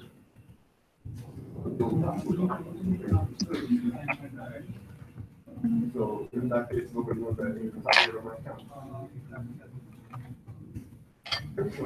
My account. You can take off.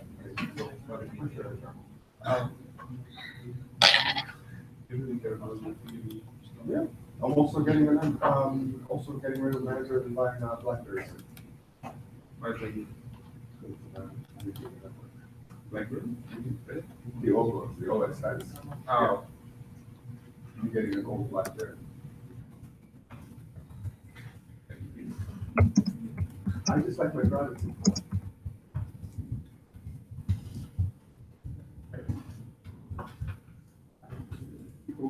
Let me show you how cheap these phones are. They're so good. The biggest thing. Ken, seems like you know a lot in the hardware world, right? From what I can hear. Because you're very good at networking and hardware. I'm more towards the security firewall, stuff like that. Hmm. It's an interesting one. That's where I'm planning on going. Yeah, it is interesting.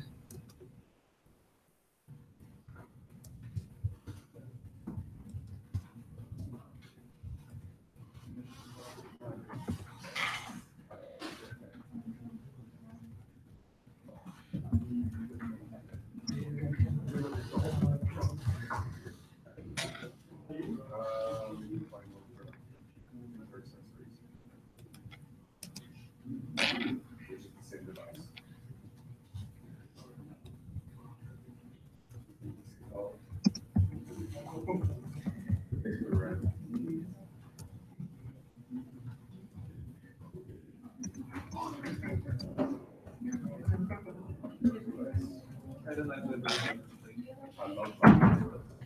Best thing ever. So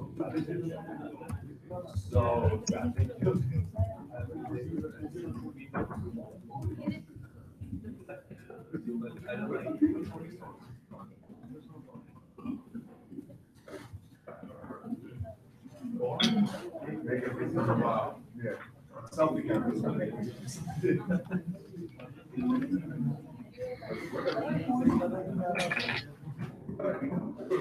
Okay, guys, back. Let me complete what I was doing here. Just so that you know a few things. So I've kind of just added some comments here. But I want to bring something to your attention, which maybe you have or not paid attention to. Notice there are more than one return statements in this function. I said a function returns a value, like it has one return statement is what I said. Returns one, it has one return statement. But there are 7, 8, 9 return statements in this function. But notice something else also. Only one of them is true at any given time, will work at any given time. You're saying if this, do this, else return this, else return this. It's just not, I mean, I can try. Now in Java, you can't have return, return, return, just like normal statements. But I won't say anything in Python till I test it.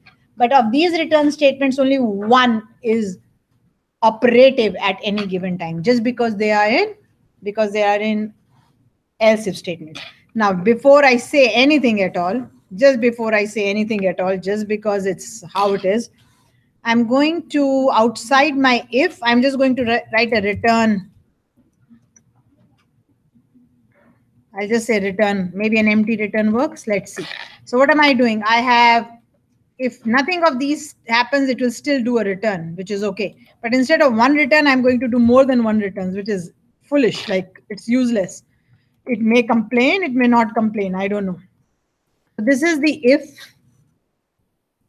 This is the if. And these, if you notice by indentation, are outside the if, but they are in the get answer. But I've just written 2 return statements without any use, like they're not even required. Now a programming language like Java will say these are useless, you cannot write them. You shouldn't be writing them. It will tell me syntactically when I compile my code. I'm not going to say anything about Python till yeah, it just doesn't like the indentation at all. It's talking about indentation. But if I don't want it to be part of an if, what do I do? Just remove it from if like this and see what happens. Now this is not a part of if. No, it doesn't even let me do things like this. Okay, can test it here. We'll test it somewhere else then. Okay, so all I did was I put some comments here. I said a function can have more than 1 return statements, but they're mutually exclusive. Only one of them will work at one time. Though, because see, they're all in else ifs. No, they're not 2 return statements. We can try this. Let's see what it does. Does it even complain?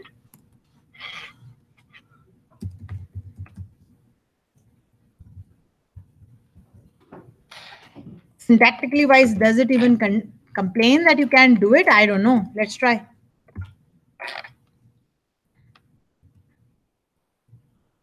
So Outlook is not so good is what it is doing. So it's not complaining as per se. So what I'm going to do is I'm going to call it with 1. I'm going to call, just because I have an extra return statement there, I'm going to call fortune with 1 myself. I'm trying to see, is it smart enough to say what's the sense of writing 2 return statements? When I return from here, this is unreachable. You will never reach it if you kind of think of it. You'll never reach it. Return means go back. So Java says unreachable code. That's the error you will get there. Let's see if it gives me the same error here. So I kind of myself said get answer 1. I forced 1 to happen. And let's see if it gives me a syntax error or something. Or a logical error.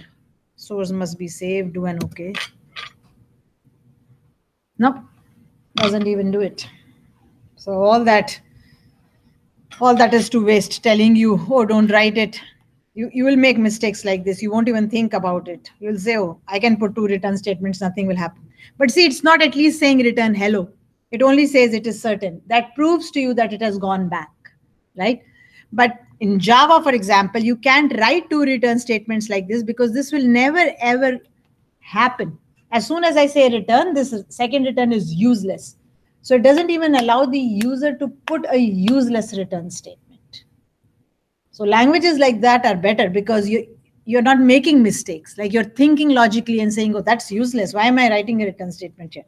Unfortunately, it didn't do it for Python, and then I can't teach you. I can't tell you anything. But think about it yourself, like how silly that I have a return here and I put another return here. I'm saying go back, but it's gone. And then I'm again saying go back. To whom? Right? And therefore, if I try to do this in Java, as I'm just giving an example of Java because that's what I teach.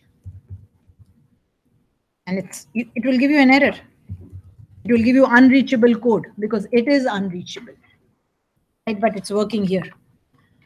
I would avoid it. So I'll comment it out for you. It's really silly that it does it, but anyway. And this was just to see that it was working. I mean, I thought maybe it will give me a logical error. It didn't even give me a logical error. Anyway, so hopefully you can kind of see what functions are, right? And again, I know it is a little confusing of what we've all done in this hello py, but keep in mind to be careful about things is how do I define a function? It should have a parameter list if it wants inputs. It may or may not have a return, but what are local variables and what are global variables? That's important. That's very important that you don't mix them. Anything that you use inside a function is local to it and cannot be used outside. A global variable is either declared outside any function or, again, it's a little confusing, but they have given this option of declaring global inside a function and then it becomes global that point onwards. Whenever you assign something in, it automatically becomes a local variable. That's how it will become local. So number 1 is local by virtue of being a parameter. Number 2 is local by being a parameter answer is equal to something has been assigned something, so therefore it is local. Now, I don't know, I've never tried it, but I don't know if we can just kind of, it's really strange, but if I say where2 sitting here with nothing, like just where2, like nothing at all. It's no statement. It's not a valid statement. I'm not assigning it anything. I'm not doing anything. Let me see if I get a syntax error saying that's not a valid statement. Okay, so it was asking for the two numbers. That's the program one, right? Okay, so enter the first number, enter the second number. Okay, thank God, it says something about it. Like where2 just sitting with no meaning, it says something. With Python, you know what, I have to really be careful. I just say it from my programming experience, but because things are so different in Python, I'm saying maybe if I just put it here, it just says, oh, there's something sitting. Thank God. I'm glad that some things are making sense. Okay, so just global and local is what you have to be careful about. And beware, right? Nobody stops you from creating a local variable number1 and again creating a global variable number1. And there's nothing wrong. But keep in mind, inside a function, when you are inside a function, it will always use the local variable. Globals are out by the same name. So the precedence is when I am inside a function and there is something called number1 and there is a global number1, it doesn't fall back to that number1. It uses its own local number1. So local takes priority over global inside a function. Right? Again, you want to put a note somewhere. You can put a note somewhere for yourself. We haven't done it. I just didn't do it because I didn't want to confuse it. But just so that you know, if there is a first number here outside and there is also a first number local takes precedence over global variables. It will use its local variable and not the global variable. So you can put a note if you like in a function just because you should know it, right? So I'll put a note here in a function. If a local variable has the same name as a global variable, then the rule is local takes precedence. I'll go to the next line. Precedence. Just so that you know, right? So really doesn't matter. Like that's what will take precedence. Let's do it. Like I can prove it to you. I've taken an operation here called adding, and here, just for the heck of it, I change it. Okay.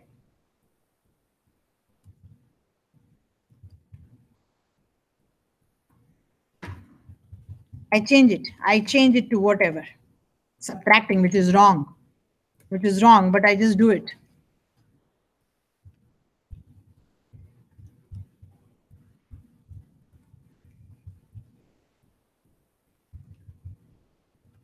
Seems like both single and double are working for a variable, right? For a string. Seems like I did adding here and it is working, the double quotes, and I did single here. I'll be consistent. In my, but both are working. So it will do subtracting here, but just out of the code again, if I print my operation again, I don't have to do this because the dashes are already there. I just change it from adding to subtracting, and then I print it again outside.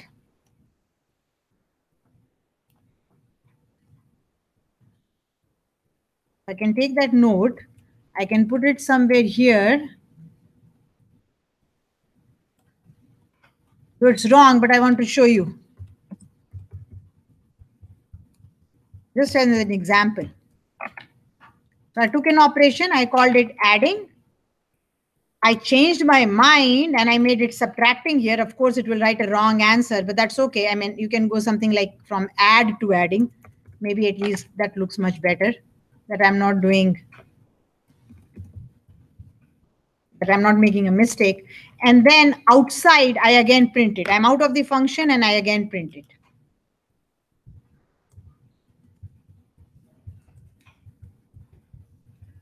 So see what will happen. Operation was given add here. You changed your mind. It should write adding here. You come out of the function. it should revert back to writing add here. But when I'm inside the function and I have changed it by the same name, see the variable is same, then this operation will just take precedence. That's what it does. It becomes local to it, right? That's what it becomes. So just to show it to you, just because I read about it while on break. Okay, so the first number.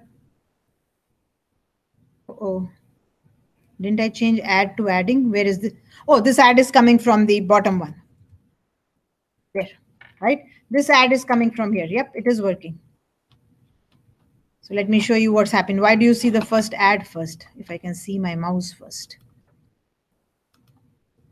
So this is adding, this is saying add.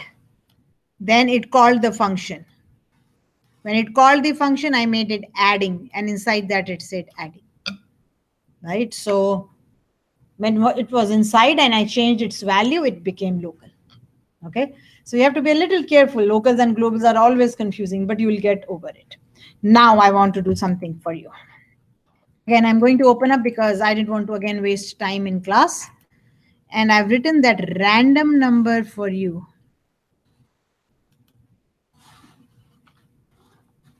Not the best again, because I just took it from somewhere, so I haven't improved it as to how I want it, but that doesn't mean that I can do it right now in front of you and discuss it with you. And I'll change my mind. I'll change my heading here.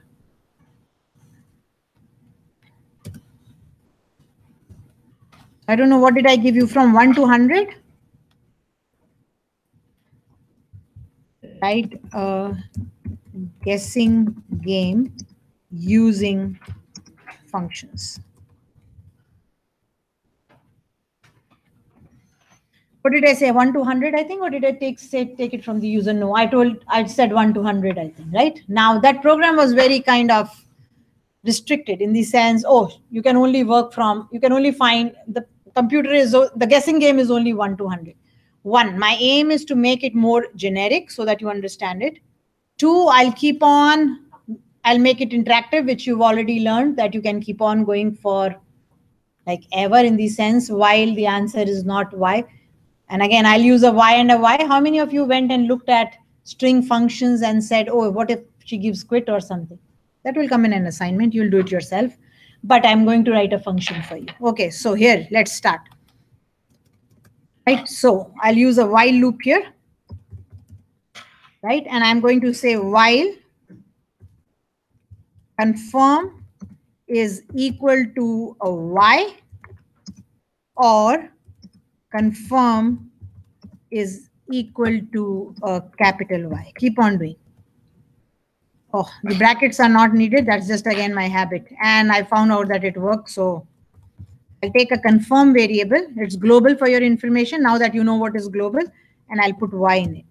Yes, I want to confirm. I'll kind of, because we've done global variables, global confirm. Right, so while it is this, I'm going to indent all of this because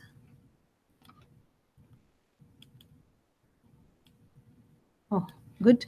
And I'm going to say format, and I'm going to say indent region. You can do it this way also. I'm saying while confirm is either a Y or a small y, just because it's easy. Two Y's are easy to check. I'm using an or. The other thing will come to you. Now this secret number, it's automatically only doing it from 1 to 20, which I don't want to do, right? Because again, what? You're making your program so like closed. So what should you do? You should take the input from the user. So tell the user, ask the user, what is the lower limit? So here you are working with a, kind of a,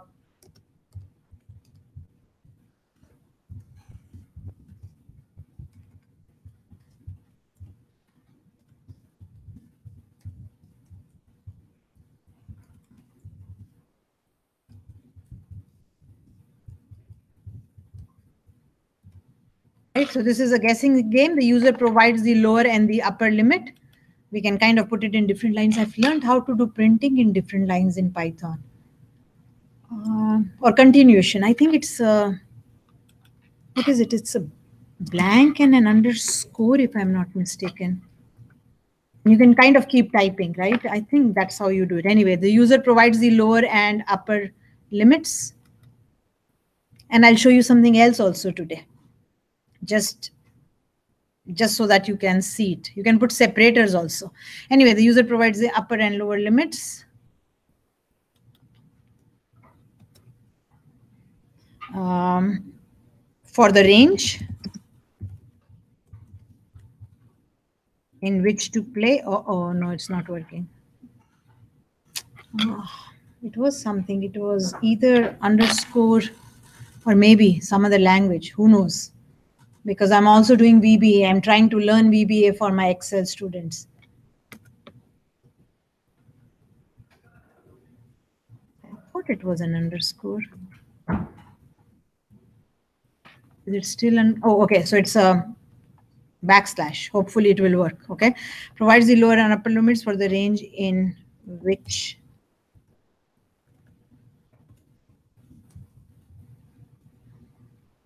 now keep in mind the lower limit should be less than the upper limit, right? How can you say my lower limit is 5 and my upper limit is -5? Like, you know what I mean? Then how will you write the random function? So the lower limit should be less than. You're telling the user, though different print statements would be better in this game. Why better? Because I want to be seen in different lines. So I won't use that concept here. But I think you can continue writing on different lines using that backslash that I was talking about. But here I want to put it on different lines. So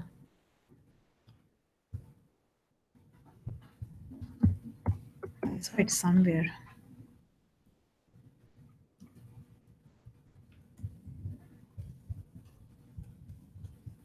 So whatever we've done till now, I'm kind of trying to put everything, okay?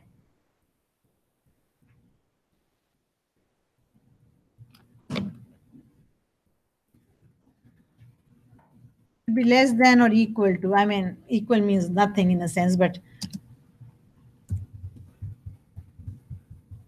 so here.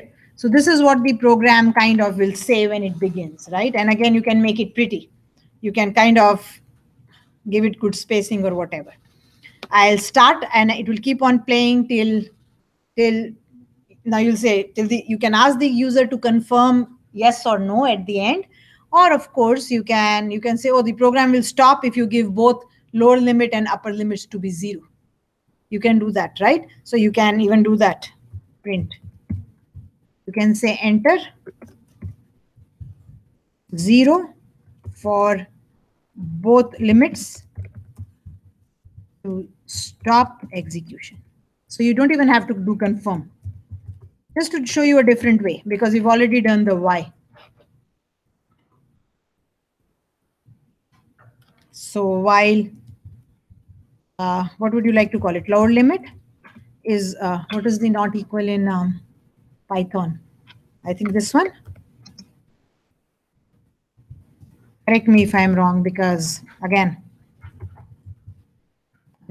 postgraduate students are doing Excel with me and VBA, so that has both symbols. So enter 0 for both limits to stop execution. So what will I do? I'll take 2 global variables here. I won't take confirm then. So I want to start the game, right? I want to start the game. So I'll kind of give it whatever I like. Now, I don't know if you've seen this before or maybe not.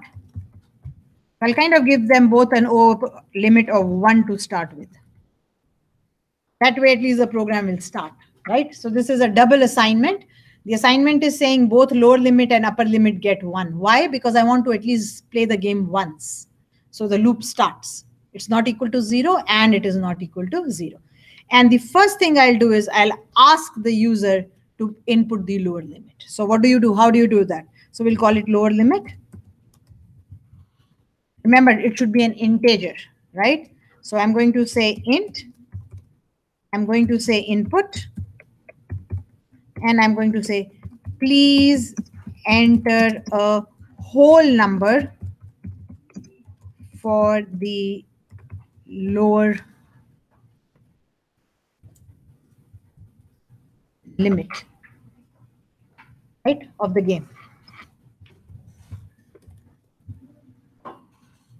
Okay, so I give a message. I put this, wrong.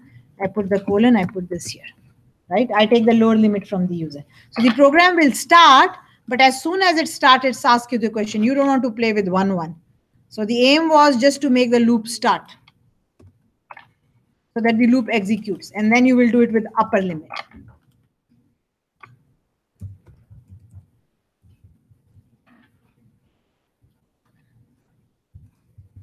The program already says that lower limit should be less than the upper limit, but you can take that, you can take these two print statements and kind of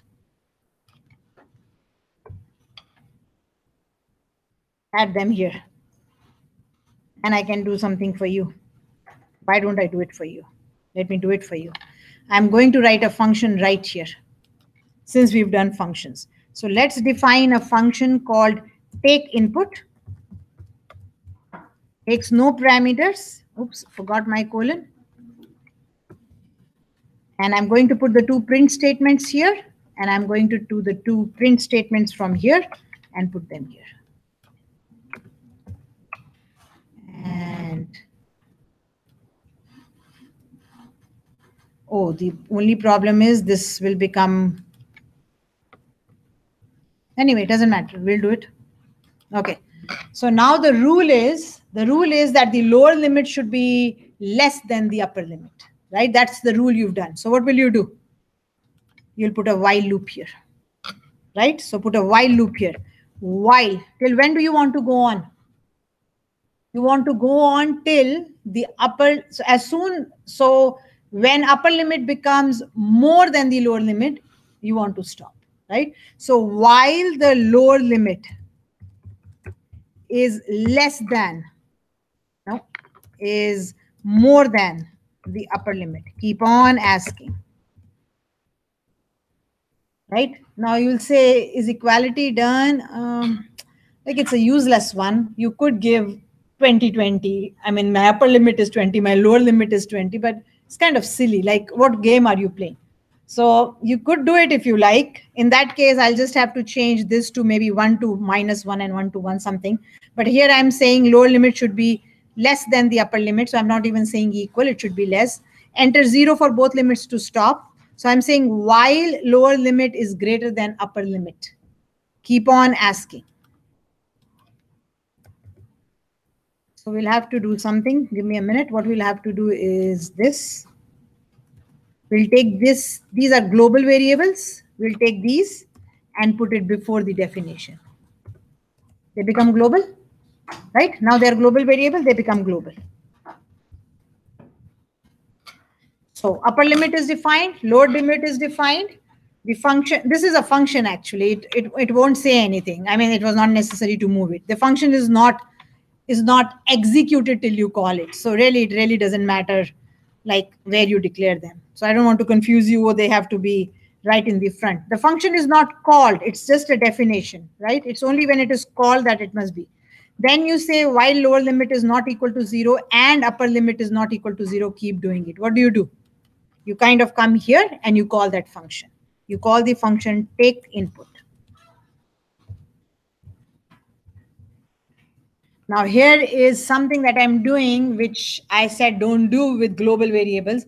But in here, I'm just reading two values. You know what I mean? I'm just taking input. I'm not doing, it's not that I'm doing math with something and I'm returning an answer, or it will depend on the user. The question was put in a code so that I didn't have to repeat it over and over again. Okay, so I take the input just to show you that, oh, there's nothing wrong. There is somewhere you can use global variables without any problems. Okay, so see what happens.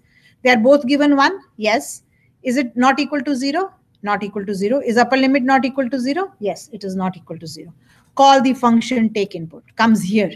It says lower limit should be less than the upper limit. Enter 0 for both limits to stop. Oh, this one has to go somewhere else. Anyway, it doesn't matter. While lower limit is greater than upper limit, keep asking. So it will keep asking. Right? So if the lower limit is greater than upper limit, it will keep on asking you.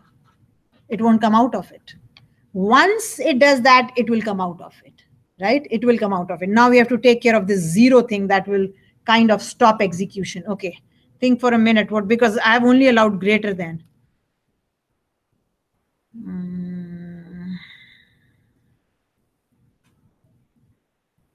Not equal. But the not equal. No, we want that to be greater, so not equal will not work.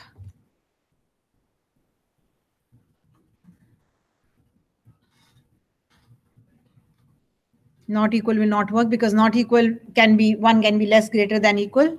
This condition has to, I have to think about this condition that you have to stop when both are 0.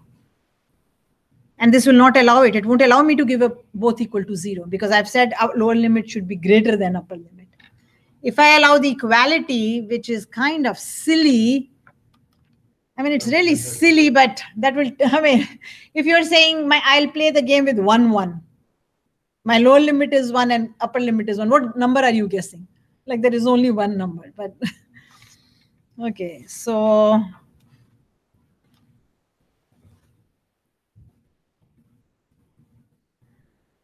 I'll have to do something for that because otherwise this won't work. Okay, so this is not equal to 0. This is not equal to 0. You go back.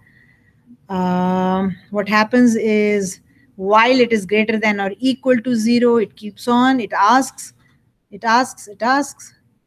I think we are good now. I mean, it's a little silly, but I mean, that's the easy one that I can think of right now. Okay, we just put the while not equal to 0 as a part of n for the first while.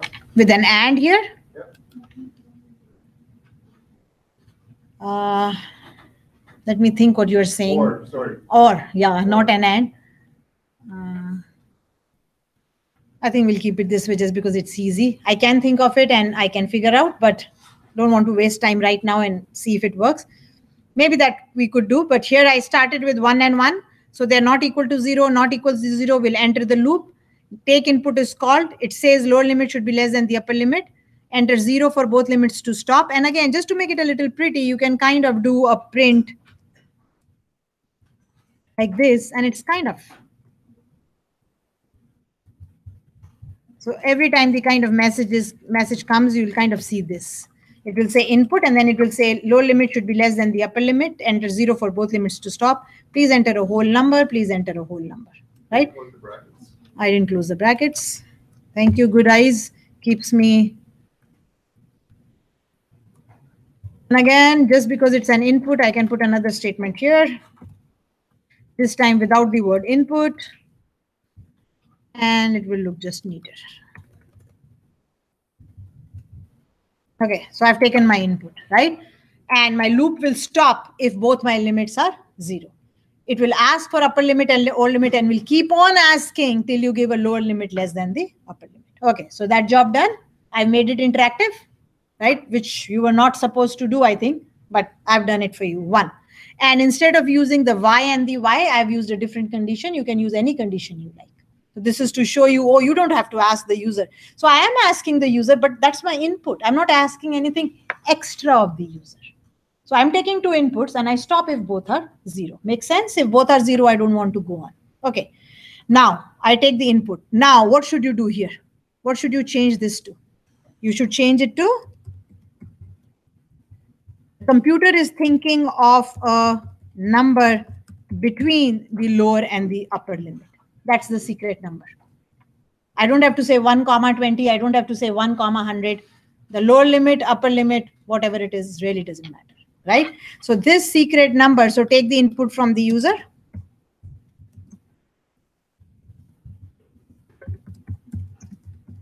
So everything you've learned till now, and I'm incorporating it. So the computer thinks of a random number.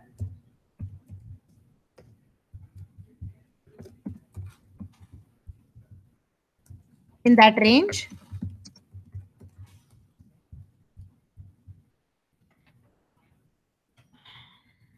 Right? Now, so it's saying print, I'm thinking of a number between whatever, right? That's what it is saying. So here again, it won't be 1 and 20. What will I say? So lower limit is what? Integer. So I'll have to put it back into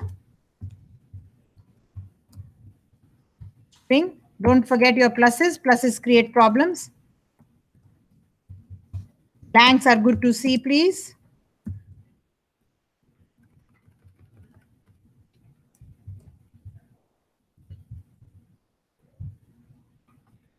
For this print, they have used single quotes. Maybe it's an old program I wrote. I can't remember where I picked it up. Okay, now ask the player to guess 6 times. I don't want to do that.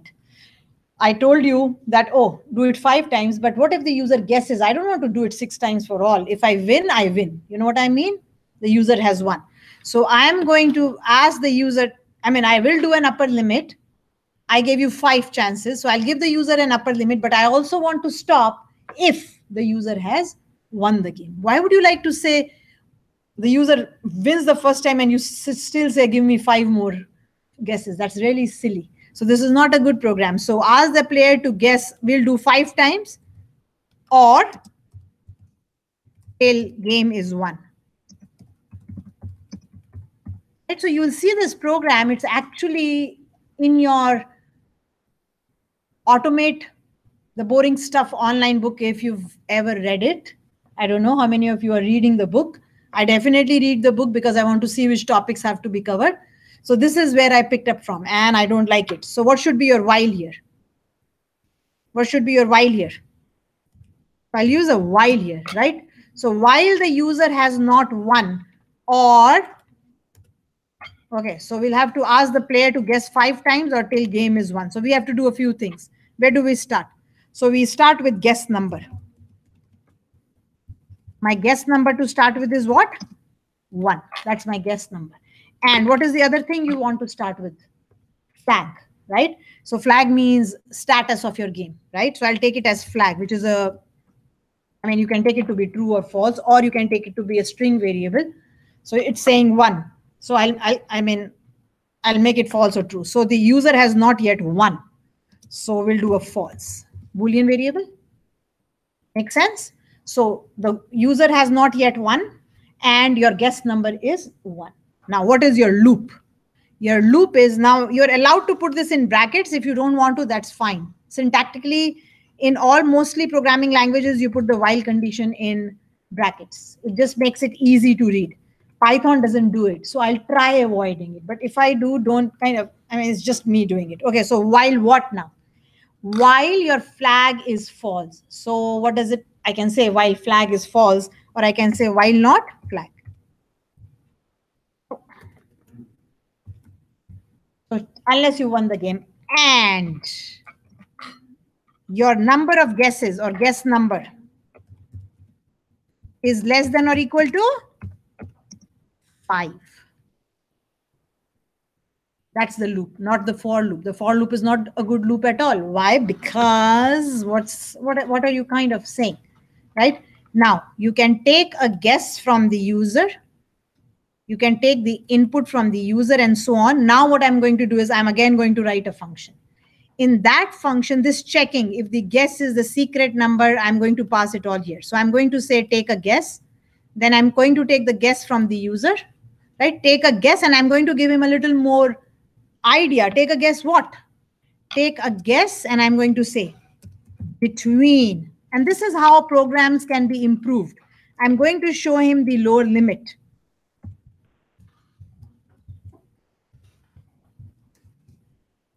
And that's how you improve it, right? I'm sorry, I'll stay with single quotes.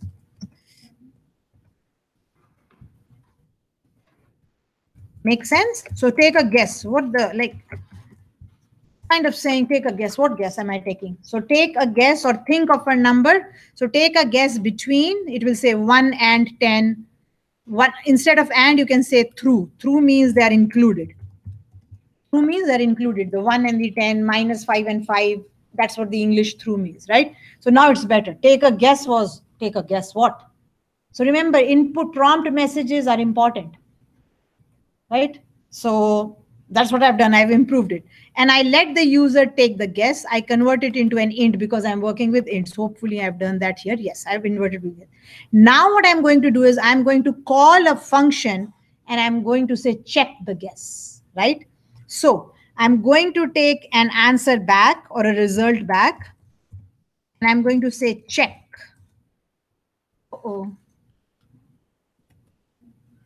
I'm going to say check and I'm going to pass that guess to check.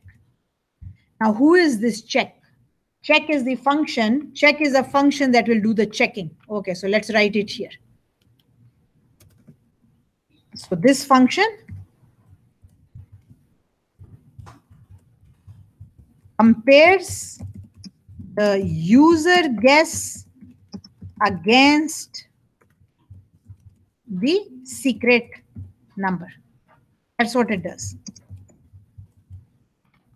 What does this function do? What does this function do? I can remove this here. This is just the heading. This is your heading, which will come at the top of your program. What does this function do?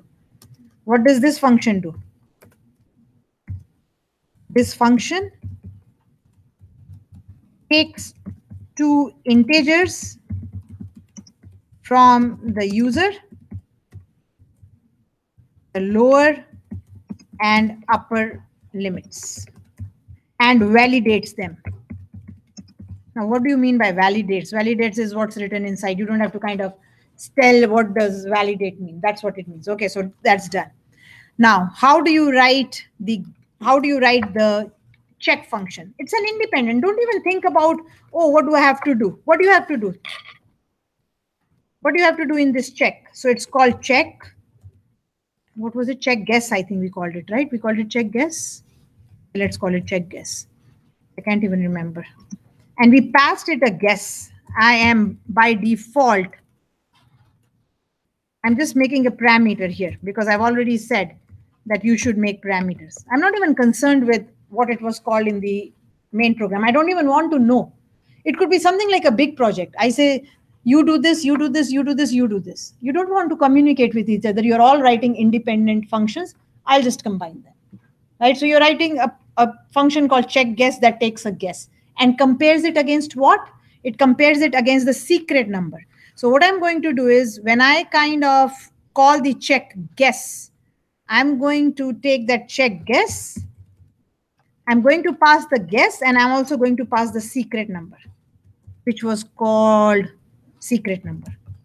I'm avoiding using global variables in all cases. I'm not doing it. I don't want you to get into that habit. You could call it the same name here.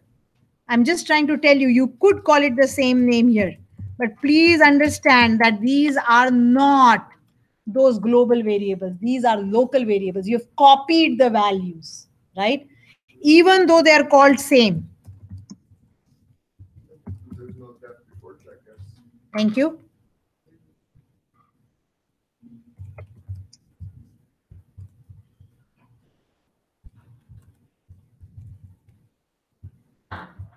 Now I've started to confuse you a little, but that's okay. You should know. I can give them the same name, but it has nothing to do with what they were called in the other program. Okay, what do you want to do now? Normal. You want to check if it was less, if it was more, and so on, and then you will return something. Why? Because I've kind of taken the return value from you. So I'm going to take this guess from here, and I'm going to change something. Okay? I've removed it from here. I have a result here. That's all I have, a result here. Now, what will I do with result is, what does it give back to me? Now you can return whatever you like. You can say, you can return a 0 or a 1 if you like. You were successful or unsuccessful, kind of. You can make a guess of what we want to do. But I'm going to do this right here. Okay, so if the guess was less than the secret number, I print your guess is too low. And what do you return? Let's return something. Return 0. Make sense? You couldn't find it. Your answer was wrong, right? If the guess was greater than your guess is too high, I can't say too low or too high. Then I'll have to, I could just say low or high, because who knows too low or too high? Unless I start to do more, I kind of say, oh, between this limit and that limit. I again return a 0. You were unsuccessful. Else, what do I return? Else I return a, see, I don't want this break. The break could have been avoided by simply using what? Not flag. So again, they've written a break statement, and I could have just said flag and I'll use it. I don't need a break statement there. Avoid break statement, guys. Otherwise, you will kind of get into the bad habit. In this case, I'll return a 1. Make sense? So if it is wrong, I'm returning a 0. If it is right, I'm returning a 1. Make sense? Okay. Now, what do you want to do? So the result is here. So if your result is 1, that means, oh, you got it. If your result is 1, that means you won. You won the game, right? You won the game. So you can say, good job.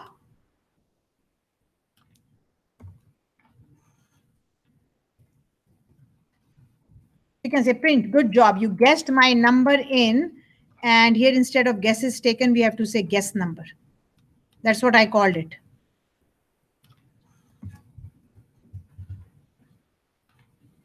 Job done, right? Plus, what do you want to do? Now, don't use a break here. Don't use a break here. Do what? Make your flag equal to true. Don't use a break. You could have just said break.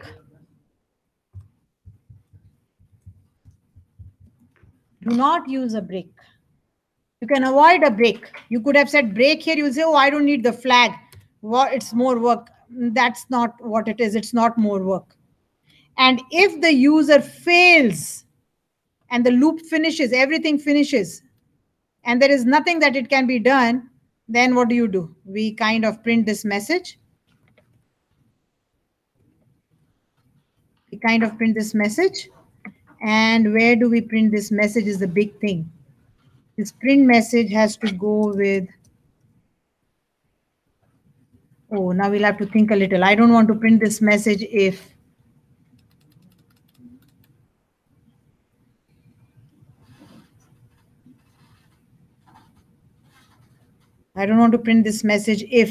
it's not in the while. Then we'll have to come out of the while. Okay, let's look at it for a minute. There's an issue with the while? The way I'm reading it. Okay, let's see. Not flag, which means while not true. No, not flag means flag is false. That's the short form of writing flag is false. Okay. And we define flag as false. We defined it to be false. Okay, if that makes more sense. Yeah. Okay, do it this way. Okay, so while flag is false and the guess number is less than or equal to 5, keep on doing it, right? So you keep on doing it, you print it, you do whatever. Here you don't have to even print, you don't have to say the print job here. You can say good job, you guessed my number in these many guesses. We can do this outside, which is, all you have to do is you have to break it. You can do this outside. If the result is 1, that means your flag was, you just make your flag equal to true. Otherwise, automatically it will come out when your guesses become more than 5, right? And we can do an if here now.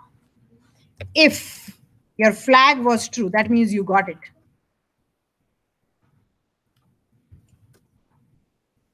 Good job, you did it. Else, you didn't do it. Here, let's look at it now. I've converted it into an interactive. 1, it is interactive. 2, the lower limit and upper limit are not restricted. And 3, the lower limit has to be greater than upper limit. Okay, now let's give it, before we give it a shot, let's look at it from the beginning. Because of course it confuses people because I'm typing and you're not necessarily following me completely. Okay, let's look at it one by one. Use of import random, because I want to use the randint function, right? To use the randint function. This is just a kind of something that comes in the beginning. This is a guessing game. Like it's just a heading, like your game heading, right? So again, you can make it, if you want to make it a little pretty, you can just kind of star it to make it different from. So we are starting making it a little pretty also, because again,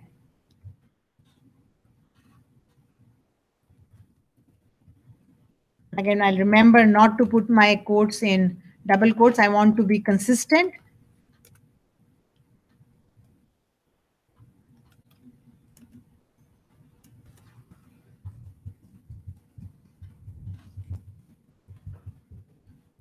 Or you can simply say this is a guessing game. I mean, you play with the computer, you don't have to kind of say it. Right? The user provides the lower and upper limits for the range to play in. So that also is kind of telling you what it's an interactive one. You can also say, you can add that. You can exit. I mean, of course, you should say,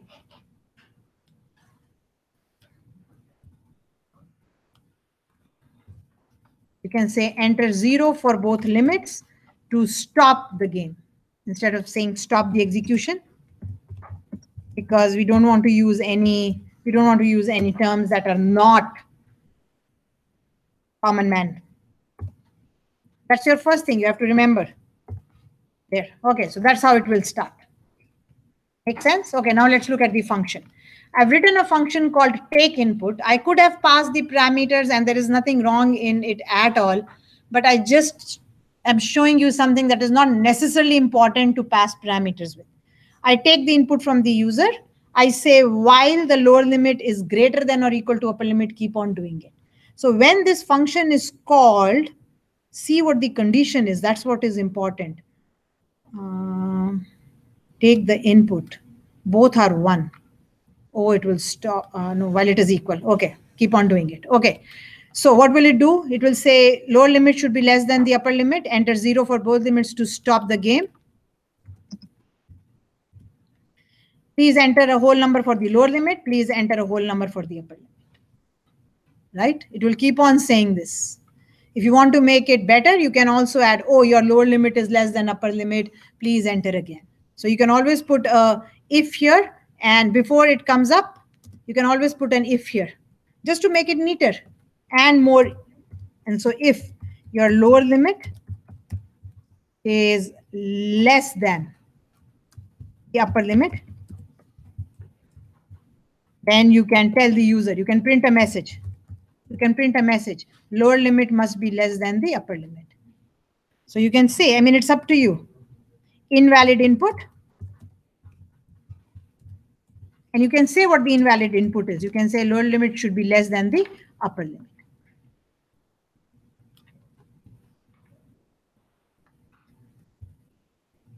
There. Helps the user. Why am I being asked again and again and again? Right? So the better, as I told you, when you start, it's like saying, oh, we start and then we keep on improving it, and you can improve it to the nth level. I'll try to remember not to use double quotes just because I want to be consistent. And if I am not consistent, you won't be consistent. They're both working because you're seeing that it's turning green, and I didn't have problems in the previous one in which I kind of, I'll stick to it. Make sense? Okay, so the input is being asked. Input is being converted into an int. If the lower limit is greater than the upper limit, it will give a message and then it will ask again. Right? Make sense? This is take input. Is the function clear? Takes 2 numbers, checks. So if it is greater than the upper limit, it goes back and asks again. Goes and backs and asks again. Asks again. That's what you want to do. One job done. What is check doing? Let's look at the check without even looking at anything else. The check number is a function. So the def is not coming up. Let me move here. So check function, check guess is a function, takes 2 numbers from you. I'm assuming those are the 2 numbers. If the guess is less, your guess is low. It gives you a message. Why? Because helpful messages, otherwise, I don't know what's going on. Your guess is low and it returns a 0. If it is greater than, your guess is high and it returns a 0. Else it just returns a 1. See, no printing at all. No printing in terms of, oh, you have won the game or you've lost the game. I'm not doing that printing here. I'm just telling the guess is low or high, which is what I should, right? That's all I'm doing. Then now my main program starts. So I'm out of any function. So here is your main logic. I can't call it the main program because there is no name to it. But I kind of, like, it's not a function now, right? I take 2 global variables, lower limit and upper limit, and give them a value of 1 because I want to start the game at least. I have to start the game. And what do I say? I say if it is not equal to 0 and it is not equal to 0. So they're not both equal to 0, game starts.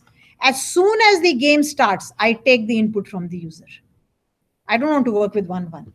I take the input from the user, right? I take the input and then I find a secret number, not I use the rand int function in the random module I give it the lower limit, I give the upper limit, computer thinks of a number. Then I ask the user, I am thinking of a number between this and this. I'm telling the user I'm thinking or I have thought of.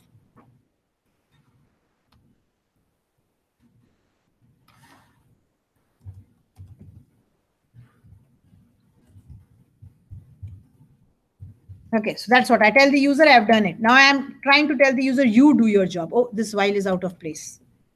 1 blank. So my guess number is 1. I'll give the user 5 times or till the game is won. No more than 5 times. You can make it 10, you can make it 20, but that's okay. Now you will say this 5 should not be because, I mean, will I keep changing it? I mean, you can change it, but here it's a better number of guesses. You can call it number of guesses. And you assign it a value 5, and here you use this variable number of guesses. I mean, the change will only occur at one place, but it's always better not to use magic numbers in your code. Now, the number of guesses, 5 makes more sense. So I've used number of guesses. Now, my guess number 1. I've started with guess number 1. My flag is false. I have not yet won the game. And look at my loop. While the flag is false, I could have said not while not flagged. That not doesn't mean negate it. That not means while flag is equal to false. That's a short form of writing it. While the flag is false and the guess number is less than the number of guesses. Less than or less than equal to. Equal to is also allowed. 5 guesses are allowed. Right? What do? I say take a guess between this and this. So I tell the user take a guess. I take the input from the user.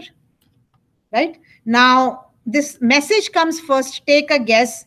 And then it says the input, if you like, I mean, I don't mind it. I don't like print statements differently. I would like to put this, take a guess between this and this inside my print statement, inside my input.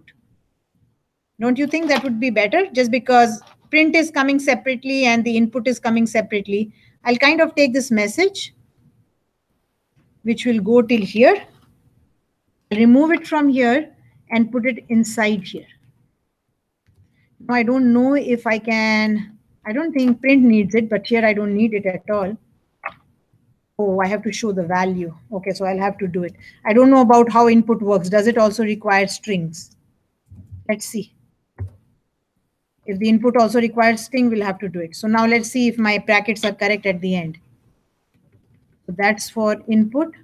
That's for, yeah, we are good. Okay, so I'm removing the print statement because a print statement on a different line and a cursor on the next line doesn't seem too friendly to me. That's me. Here it will say, take a guess between this and this. And I'll put a colon in front of it to make it neater. The whole purpose is to make it neater, okay? I'll put a plus here. I'll put a quote again. I'll put a colon, I'll put a blank, and I'll put a quote again. Okay, the job done to make it neater. Who knows at the end of it how many syntax errors I'll have, but at least. Okay, so there we are, right? Then I call the check guess function. I know what does it do. It returns a 0 if something is wrong. It returns a 1 if it is true. We've already done it. I don't have to look it back. I already gave this job to somebody. I check. If my result is 1, I get out. I make my flag true. I'll be out. If it is not 1, then oh. What am I missing, guys? What am I missing? I forgot to do what? Not an else. I forgot to take my guess number up by 1. It will be an infinite loop. I forgot to do that, right? So you can put an else or you necessarily don't need an else because like one of the condition becomes false. I forgot this. So take your guess number and increment it up by 1. I don't know if you've seen this before, but this is a short form which is available. This means the same thing like this. It means this. It is a short form. They're called combined operators. What did I do? Since the same variable was occurring on both right and left hand side, I took this equal and this plus and I combined it here. So I did an else increase it. I said increase it. right? Now I have to check if I'm off by an error. Do I have to increase it here also? No, because I'm done. I don't have to. So if I didn't do an else, I could have a problem that it was asking me one less. Otherwise, I increase it. Okay, this was an infinite loop because I forgot to do this. My guess number would have always been 1. Okay, job done. If the flag is true, now I don't say flag is equal to true. You can write it, but it's kind of silly. The same way, like if flag means it is true, and if not flag means it is false. Okay, so that you know. So, but you can stop saying this true and not true. If flag is true, good job, you guessed my number. Nope, I was thinking was this. Right, now to see if we are working right or not. How do I know? Like, I don't know. I'm going to, and I hope you've done this for me. Otherwise, I'll have to put a print statement everywhere in your code where I need it. Let me see what the secret number was. It's returning an int. So convert it into a string. If you haven't given me this, I won't even know whether your program is right or wrong. Oops, again, my mistake. I don't know where I've got this habit of double quotes out of the blue today. Okay. You have to say that you one line down. One line down. Oh, God, help me. What did I do today? I've been doing this right from since I started it, right? It's not wrong, but I don't want to do it is the biggest thing. Anywhere else, do you see it? I've thought of a number between this and this. That looks okay? Yeah. Okay, let's save this. I have no clue whether I'll have syntax errors while running string literal. Okay, so where? Print here, right here. This is missing. And the single quotes and double quotes are not important, but still, since I'm on this line, I was missing my, let's try it again. Again, somewhere where? It doesn't even point the line. Okay, guys, look where now. Ah, shoot. Somewhere in print. Now, that's not very helpful, is it? EOL while scanning string literal. What the hell? Not even a line number. Does it give a line number? Right up there. When you look at lower limit and upper limits. Yeah, double and single quotes. And yeah. Okay, anywhere else? That's what happens when unindentation. Okay, this is not a big problem. This is a small one. Else is one behind. There we are okay. Okay, let's try again. Unindent does not match. What doesn't it match now? Because it's a part of the while. Oh, because it's a part of the while. Thank you. So 1. Am I okay now? So this while. Oh, not yet. Not yet, because this should match this guess. There. Notice where my while has started. Okay, there. Looks okay. Guess result if all on same lines. Okay, are we okay? Okay, let's try once more. I just want to run it once before I leave. Okay, unbound local error. Lower limit referenced before assignment. What does that mean?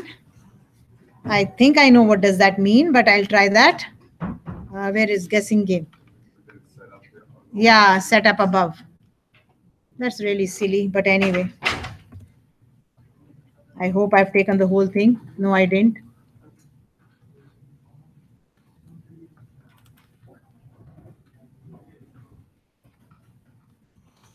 That is odd because, I mean, the function is called afterwards, right? It shouldn't happen, but anyway, right now I'm not even paying attention to what for now. Let me give it. No, there's something else. Okay. Line 41, line 17. 41 and 17. Okay. I think we'll have to stop here because I think there's a class, but I will figure it out. 41 and 17. Let's see if we can say show line numbers. Go to line. What was it? 41 and 17. 17 first? Yeah. Where did it go? Where is my cursor? I didn't see it going anywhere. Go to line 17. Okay.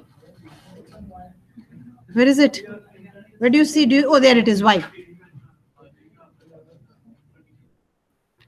It doesn't like it. Does it need brackets maybe? No, no, no.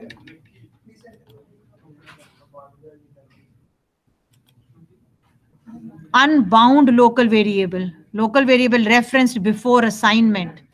Okay, it doesn't like it because you haven't assigned it a value, it says, which is really silly because I did assign it.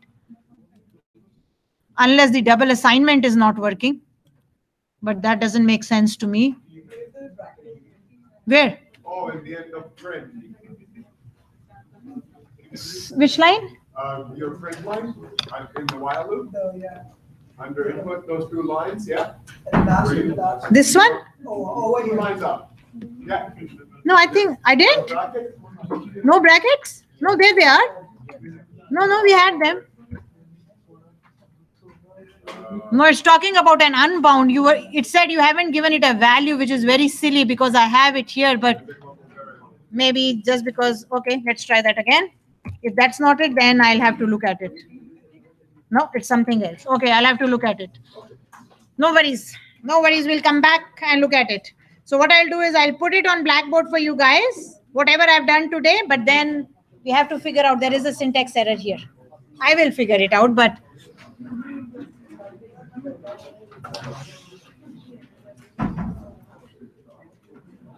unbound local variable.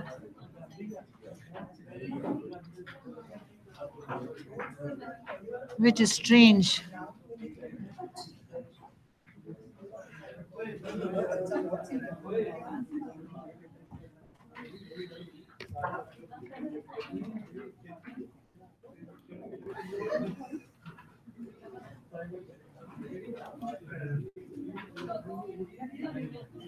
There has to be something. Of course, there has to be something. I have an office hour, so sorry. No, nothing. I haven't given any assignment. Did I give any assignment in class? No. So we haven't done any. Thank you, guys. Bye. I'll figure out what's going on here. Don't worry about that.